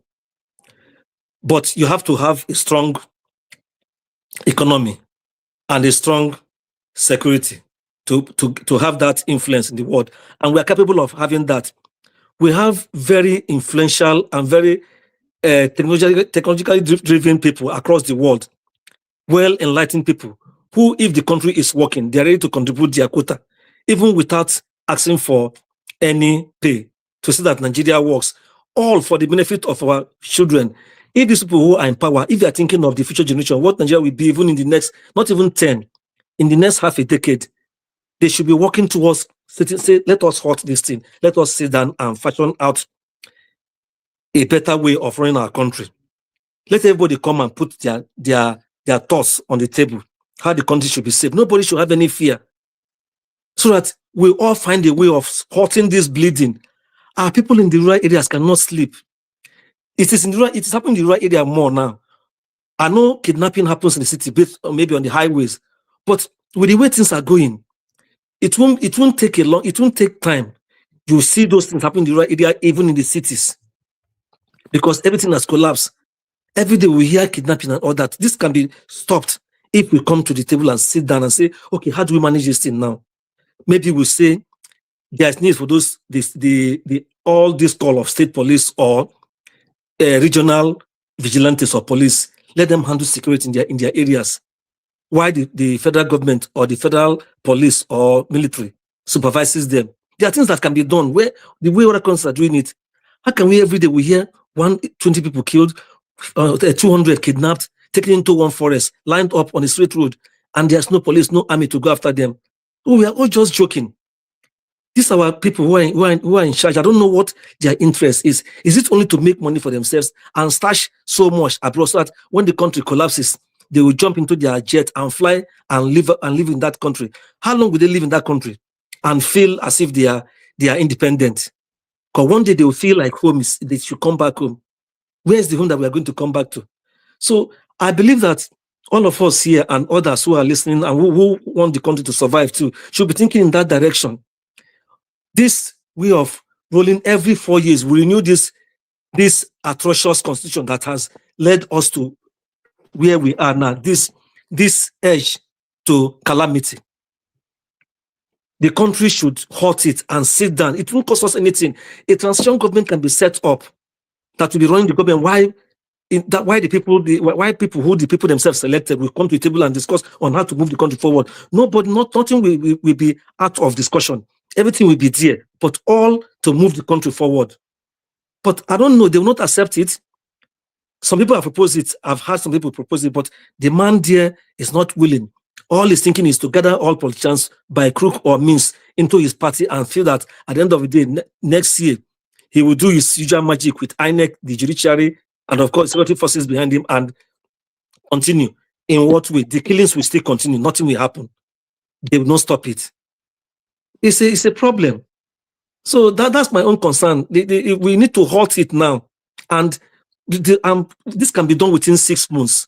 Sit down and fashion out a proper way for us to move forward so we can secure our boundaries and our borders. The country is so porous, we don't even know these people coming to the country. Many of them are not Nigerians. These people who are doing these killings, they are not because our people in the last 20 years, maybe in the late 90s into the early 2000s, the country was not as porous as this. But we see people now who kill at abandon without looking back. They will murder the child in the belly. They will murder infants, the newborn. They will murder elderly ones. And yet we have a government. They don't care about it. What they're thinking of is how to stay in power. What do they want to gain in staying in power? For what? When your people are dying, what is the primary purpose of government? Is it not welfare and security of the people? So let me stop here so far. Sorry if I talk too much. Okay, thank you so much. No, it's okay. Yes. All right. That his contribution will bring us to rounding up. We'll have only 3 minutes to round up this show. So I will start from AY. So you will not accuse me of cutting him off. AY, you have 2 minutes to give us your final comment. Yeah. KJ, you did well today, but I want you to drop that idea of there is something like South. That's the only thing I'm gonna. We need to, if we want to separate those that are calling for separation, we have to separate with justice, with peace, so that we will be good neighbors to each other. That's what I want. I'm for one Nigeria, just like Udubisi said. Yeah, but I'm also pro-regionalized Nigeria. I feel that's what will be better for Nigeria at this point. So that let me ask, just put your leg a bit. Are you for one Nigeria now because IPOB has defeated people in DC for what they accomplished with $6,000? Even Mr. Tony, no, I'm always for one Nigeria. You couldn't hold on, sir. Let me talk. I'm asking a question. Are you for one Nigeria now because IPOB with $6,000 was able to accomplish what people cannot accomplish with $9 million? Is that why you're now for one Nigeria? Okay, I will answer you. So I've always been pro one Nigeria. I don't even hide it.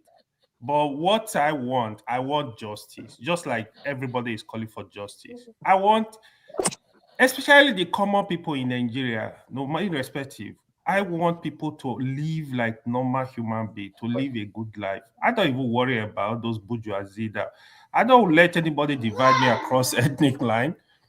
So that's why I said any governor that is doing well, you are working for the people. It's not that I will benefit. Trust me, I will praise you. I will hold you to a very high esteem. I want people to live in peace. you know. But when it comes to the division of Nigeria, if they choose they want to divide Nigeria, my strong position and my strong belief is let the minority have their country. Minority cannot be joined with any three major groups because it's going to be bully as usual. So no, but we don't want that. I want the South to have their country. I want the Middle Belt to have their country. That's the only thing I will canvas for when it get to that point. Thank you. Okay. All right. Whether Thank you you like so it or not, you remain minority forever. You, AY, and your All people, right. minority forever. Thank you. Yes, NVC. No, I was trying to respond to Kenneth. Please, we don't want minority. Me, I don't believe in this minority majority. Let us all be one. And have AY justice. brought it up now. I I wasn't the one understand that that brought Kenneth. it up. Please, AY brought it no. up. The new Nigeria we are talking about is where justice and equity reigns for everybody. Yeah, he referred to himself as minority, see? So I was helping him. Okay. All right. Can I? Yes. Mr. KJ, good evening, sir. Good evening, everyone. It's been a long time. I hope I know. we didn't push you from here. No, I went to the zoo. I went to the zoo again, and I met with some wild animals. And you were not kidnapped. Yeah. No, they can't kidnap me now. See, you know. But the thing is, I just got back, and I have some stories to tell. Well, I think it's late already. You're about closing, so maybe I will leave it for next week. Yes. But actually, we will see if we can put up a production, a broadcast tomorrow because the snow has locked everybody in. So that will be better. Okay. Yeah, actually come up to profile solutions, you know, to some of you guys is too many problems in Nigeria. I don't know why you keep wasting your time all the time trying to make Nigeria work. A country that is clearly obvious that is not going to work. If you like, I don't want to use sometimes, but no matter what you do, Nigeria is not going to work. Nigeria is like a dead horse. Do you understand? The only thing that you should be calling for right now is the total disintegration of Nigeria. Like AY now rightly stated that he will support any group that wants to go, but the minorities, and I know he was referring to his people because his people cannot even be categorized to any of these, tribal groups. AY, for example, now cannot say that he's Hausa, no Yoruba, no Igbo. When you want to classify AY now, we want to classify Nigeria. AY and his people are classless. They don't have class. Do you understand? You can't classify them to any of these groups. But what I'm saying is, you let us go, let us have yeah, peace. you can go when you don't have a class. You have a class first, then we know where to apportion you. You know. But the thing is, the only solution to Nigeria's problem is total disintegration. There is no love among us. Anybody that comes up here to preach love is fake. You are just preaching fake love. There will never be justice, right? Or there will never be peace when there is no justice. There will never be genuine love when there is no justice. And the justice still remains that some people are being marginalized, some people are being subjugated, some people are being suppressed. And for most of these Nigerians, it is okay, provided these people are being subjugated. But when these people say, no, we are tired of being pressed, we are tired of being subjugated, they say, oh, no, you don't say that. You have to be patriotic. Patriotic to what? What is the underlying cause? Do you have an idea? What is the underlying cause? Underlying cause, their parents failed them, right? No. I mean Nigeria. You know, all the problems you've described. Exactly. So exactly. Their parents are part of Nigeria, right? So their parents failed them. Their parents refuse to teach them what genuine love is. Rather, their parents brought them up with hatred and biases against some certain group of people, right? I don't want to be mentioning them here. That is the problem. Tribalism, what is it? Tribalism, one. Ethnicity, right? Yeah. Tribalism, one. Bigotry, religious bigotry, tribal bigotry. Okay. I'm just kind of religious bigotry, tribal bigotry, and you have a lot of so-called leaders that don't know what leadership is. I don't know who was on the comment section attacking me. I was on my own, and the person say, "Oh, you were not born when I had the first degree." What my business with your first degree? Were you born when I have my own, or when I had my own? You're not born either. Do you understand? I don't know you, you don't know me. But what I'm saying in essence is some of these people come up and say, oh, I'm a professor. Like one from Ebony State. One from Ebony State that say he's engineer. I'm a professional engineer. Engineer that does not know how to even make simple measurement with ruler, with a tape. Do you understand? Some of these people, they went to school, they bag their degrees, but they know nothing about what they went to school for. And these are the same people that will come and be trying to threaten you with degree. What is my business with your degree? Do you know how many degrees I have? Everybody with his own problem. But the fact is, for you to bring lasting solution to Nigeria's problem is the only thing that you have to do is to divide Nigeria. Like, for example, now, Hausas should go. When Hausas go, Fulanis will be minorities among Hausas. And I pray that Hausas should be able to squeeze Fulani. And then you have Yorubas who go.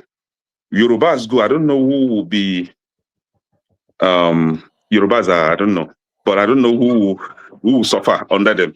Then the Igbos, the Igbos will go, right? The Igbos, thank God that we are all brothers. When you have the Ibibio, you have the Efik, you have the Igbos, we are all brothers. We are all siblings, right? We've been living together before these satanists that call themselves Nigerians came to destroy us. We've been living together.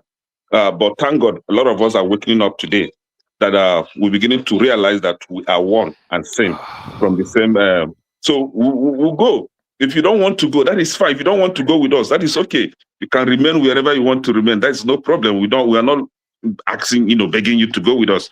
But what I'm saying in essence is let's stop pretending that Nigeria is going to work. Nigeria is not working. Nigeria will not work. These criminals will go borrow money for their own private personal use. And at the end of the day, we'll be paying.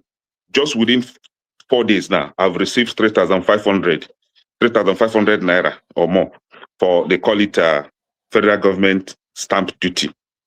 Within 4 days, I've received 3,500 deduction, federal government stamp duty. That is 7,000 plus, right? Within a week. Now calculate how many Nigerians they've stolen this money from. And we are funding their lifestyle. We are funding their criminality because they will keep borrowing money and then be stealing from the people to pay off what they borrowed. And this is the cycle that you think you and I can break. You're just wasting your time. You have strong gangsters, strong criminals that have held that country to ransom, and you think you can break them. You're just wasting your time. The only thing that you must do is to join forces with the wise people from the East to break that country so that everybody will go his separate way. Okay, thank you so much. The program was over, but because I've not seen you, we decided to give you opportunity to say Thank you. greet Thank the you for the brethren, honor. especially your friend AY who is here. Thank you. So, all right, see with them dry fish. Offerman, dry fish, Okay. Odala, a lot. Well, I'm surprised Trump allow you in. I'm surprised Trump allow you back into America. No, we run the country. I don't know. Don't talk anyhow. We'll deport you right away. Ekene is ICE, so AY, be careful. Ekene is your ICE member. Okay, CM.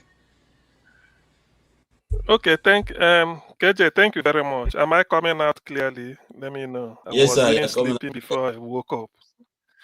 Okay, Yes, sir. thank you. Well, the thing is in the light of Trump's intervention in Nigeria, it will be foolhardy for people to be talking of one Nigeria. That's just one thing.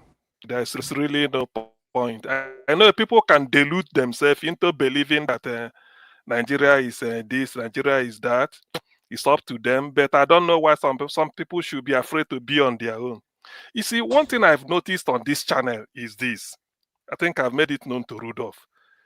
This is where they falsify everything and load it against Ndigbo. On this channel, everything, every narrative in Nigeria, they falsify. People will come with different types of narrative. If you say there is an Igbo man in Opanam called Chukwumanzogu, they say it's Igbo. On 15th January 1966, he's Igbo. Do everything you want with him. But on 26th January 2026, people will say, ah, no, that side, you know, people, they migrated. They just fly to come and live there. So if they want, all those type of insults, insulting in the Igbo for nothing. And you ask such person, where do you come from? Why not be proud of your own ethnic group? Probably his own ethnic group is not the total landmass might not be more than 1 kilometer by 1 kilometer. And they will come here and be spewing rubbish. Usually midnight. They come here and be talking nonsense. So there's no need talking down on the Igbo. The world had us. We're on their way out. Ndi Igbo footprint for those whose brains must have calcified, or those that feel that they can come in the midnight session and then come and be changing history, reading out rubbish. Ndi Igbo spans 13 states, not because we wanted. It's because of the fact that after the war, how do we curtail these people? There are books on it, but surprisingly, you see people that cannot even read. So they conjure anything and come up. Ndi Igbo, anywhere you see Igbo speaking in Cross River is indigenous. The Biafra we want to get now is only Igbo speaking. We don't want any other language. We don't want lingua franca of English. It should be Igbo. It will start from Benue State, southern Benue, cut into Kogi State. These are where indigenous Igbos are. Cut into Cross River, some part of Akwa Ibom. When you get to River State, it's only you remove Ogoni land and the areas that are Ejo. The rest are Ndi Igbo. You get to Bayelsa. So there's no amount of midnight drama that can change that. Ose Wenike area of Bayelsa, that is Igbo. Then you come to Delta. The whole 9 local government of Anioma are Igbo. You go to Edo, Ebanke is there. Those areas, we all know this, and that is the Igbo that we want to be. So anybody, that's why sometimes I don't waste time. I think I will be taking rebuttals, or maybe something like debating anybody. I won't debate anybody, as a matter of fact, who cannot tell me the footprint of his tribe. And if it is below 10 kilometer by 10 kilometer, I won't listen to the person because it's inconsequential. It's as simple as that. The people will just come here, a civilization like Ndi Igbo. Anybody will just come and just midnight and start to put up drama. You know Igbo history. Are you Igbo? You don't know. Forget about people that we say they marry Igbo. It's juju they are using on our women. We know. Because a typical Igbo lady, as beautiful as they are, being sought after, they can't marry anybody who is not Igbo. You feed the person, maintain where is the money? But they will use juju, voodoo to confuse them. By the time they give birth to 2, 3, 4 kids, after 10 years, it will clear. We know these things. They don't think we don't know. After all, why should how many Ndi Igbo are going to marry from our others? We are not interested. We want to marry our own. So if really you love your people, why not marry from your people? You can't see an Igbo man coming to talk. He say, I married. We don't boast with where we marry because we know we marry our place. It's people that are not Igbo are trying to, all they do, how can I marry an Igbo girl? You approach her, she will turn you down and warn you seriously. Then you go and use Babalawo to go and know whether you buy and drink, you put one something. When she marries it, it's like you hypnotize her. The next thing, you get her pregnant. And before you know it, don't marry him. You come here and be talking. You come on Dr. Damages and come and advertise your imbecility. I married an Igbo. As if it's a pride. That's it. To you, you are proud. I married Igbo. It's a shame. We know it's juju they are using. Don't think we are aware. They themselves, they come back to us. When the thing clear, you say, brother, to be honest, I didn't know. By then, because they've gotten what they want and they didn't know, they will tell you. So forget about people are using that just to brag. I married Igbo. I come to Dr. Damages and be talking nonsense. We know it's juju, but it will expire. And that's why we want to, that is part of the reason we want to get out, to be a country of our own, so that nobody can come and then contaminate our bloodline with what you don't know. You know, some uncircumcised people, they come here and be talking jazz at midnight. they will tell you I married an Igbo. What does that mean? That is an insult to Ndi Igbo. Which Igbo girl will come and, with all her faculties intact, we look beyond the Igbo, the 5 states. Look at the way we celebrate. Look at the way. Can you maintain her? You just use juju. Tomorrow you want to have an inroad into Igbo affair. Then you say I'm an in-law to Ndi Igbo. I married Igbo, and then you celebrate it. See, why are you talking like a coward? You can't even. Why are you talking like a coward? Why can't you address good issues? Regardless, they must apply for green card. And the green card is not like express that we must give them green card. We can deny them green card, send them back, repatriate them from where they're coming from. Do you understand? We'll have agents like ICE. Why not marry your tribe? With all the nonsense they're talking, somebody at midnight in Dr. Damage issue, your Nigerian time midnight. They come and tell you I marry Igbo. They look at the way they talk and even start to allocate themselves the right to inherit some plot of land somewhere. Imagine what you do by juju. You use juju to confuse a girl. All right, CM. Like I said earlier to Kene, the had ended, but I gave you guys opportunity just to make your grown-up idiot. Tomorrow we will try and see. I will call Dr. Damages after this program. See if anything can be put up tomorrow. Maybe a continuation. Put it at night too. You know me, I love night too. Put it at night. Yes, the continuation of this, so that we can see whether we can continue. Since Kenen is back, I've been missing Kenen, so now he has a serious story for us. I'm sure he will have some videos that he took, which will help us. I bet a lot of videos. Yes, from home. You're not giving me my own last minute, no? I will give you, sir. So thank you so much. Thank you, CM. Thank you, Kenneth, for coming. Mr. Mike, yes, your last word. It will just be 2 minutes. Brother Kenneth, Happy New Year. Happy New Year, sir. Great, sir. Now, Udodi, we have no problem. Southeast is the sweetest place to celebrate to be very safe, very lively. Unlike we don't have beggars, you know.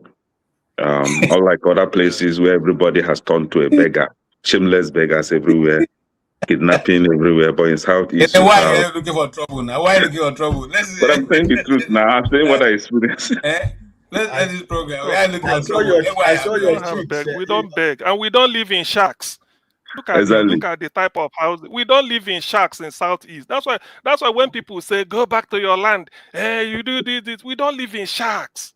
You don't live. Okay. If you see the type we live in modern. We leave all these things. Go to the main issue, please. Yes. Let's leave this thing. Mr. I, go ahead. Let's speak like adult now. KJ, please control these people to speak. Why are we talking like kids? Eh? Yeah, but, let's be like mature people now. Come on.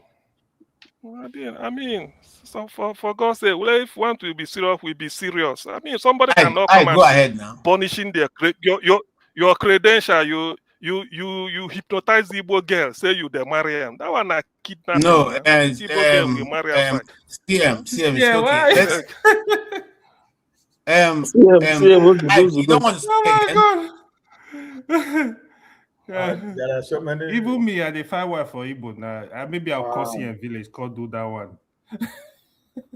All right, I think at this point in time, I want to end the program because Mr. Ike. I want to speak, but a lot of people are speaking at the same time. So,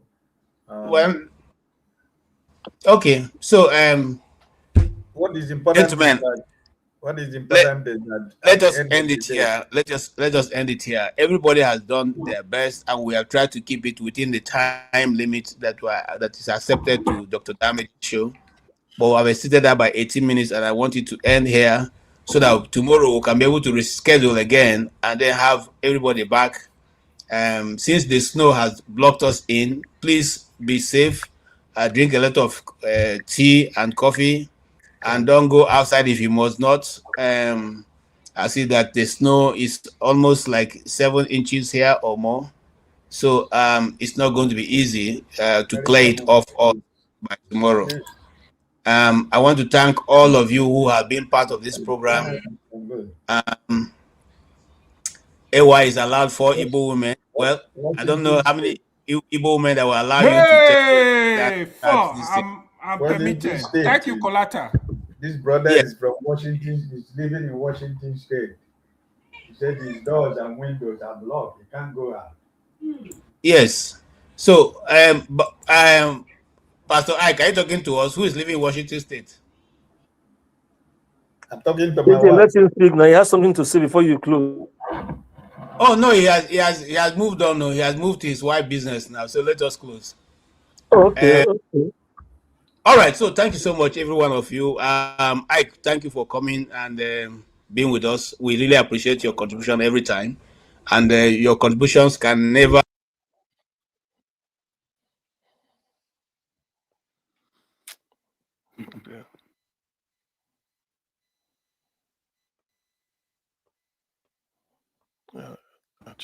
Look at. So, AY has frozen we can't KJ. hear you. KJ. No, KJ is my guy now. KJ is my guy. I don't know why you this AY has frozen KJ. Mr. AY, Mr. why you trying to my, seize me now? KJ is my personal person, no problem. We can disagree. Don't worry. We are KJ. Leave them. Okay, so thank you guys so much for everything. We appreciate all of you. Those who contributed to us, were very... Dr. Mr. One Man Went to Mo, thank you so much for your contribution to this channel. Thank you also, Oscar Blackbone. Thank you very, very much. Really, really contributed. Emmanuel Nathaniel, thank you so much. In fact, you were very, you really supported us twice. Thank you so much, Mr. Emmanuel. Thank you, we really appreciate you.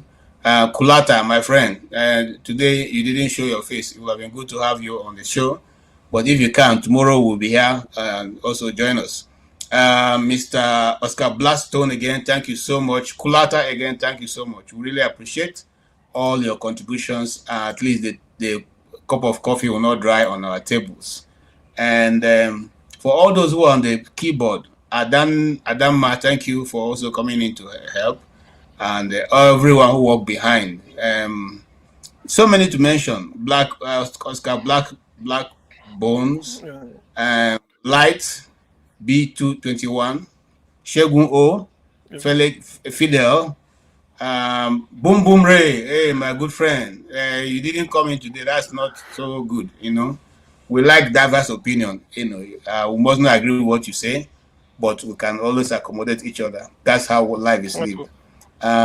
Yes, everyone who contributed, all of you who have been there, Fumi, Fumi has been a while, I've seen you. Okay, and AY, before you came to the platform, you were also there, very hot.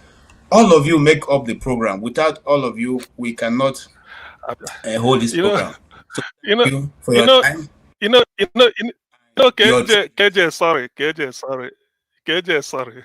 We don't have time. We need to close it. When an imbecile, happen to see the lapse of an Igbo woman, he will feel that he has won gold. So the best thing to ingratiate himself to Ndibo is to come in the midnight here and be ranting. What did you achieve? Okay, I don't know what that means, but I married an Igbo woman. You didn't marry. No Igbo woman will agree to meet you for work. I don't know what that means. But where is your law? Thank you. law? CM, that's not part of our topic this evening. So let's close on a good note. I know now. Thank you guys so much. You are immature though. With all your education, you are behaving like this. Thank you. Look at what you are writing. Look at what you are writing on the chat. Look at what you are writing on the chat.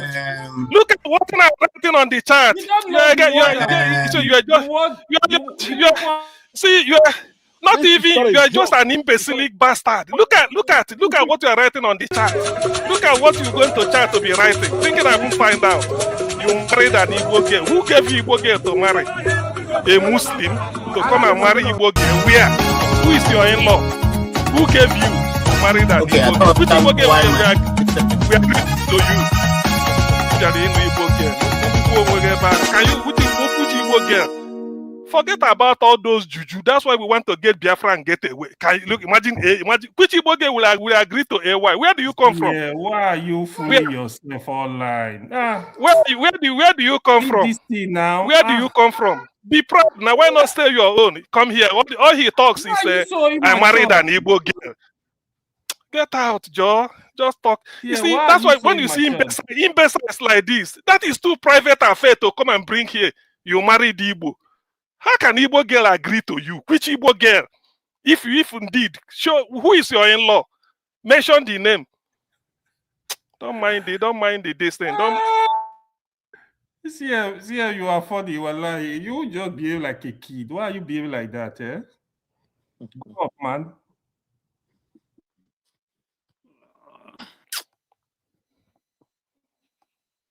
Yeah, babe, all he talks is this.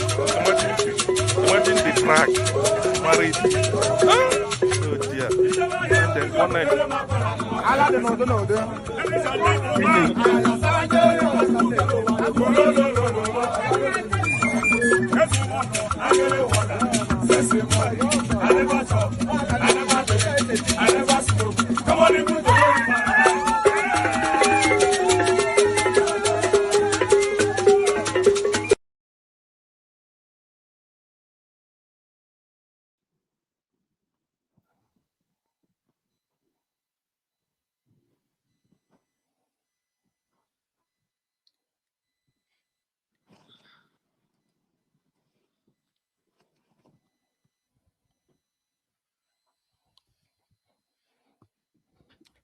KJ, we can't hear anything, no. Please unmute me. Okay, yeah, I'm muted. KJ, we can't hear you.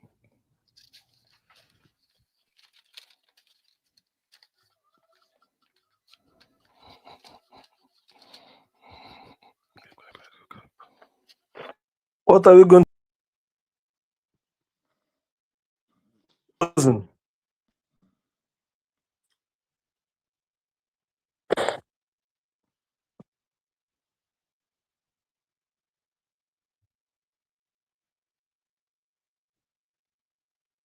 Maybe we'll call doctor to end the show.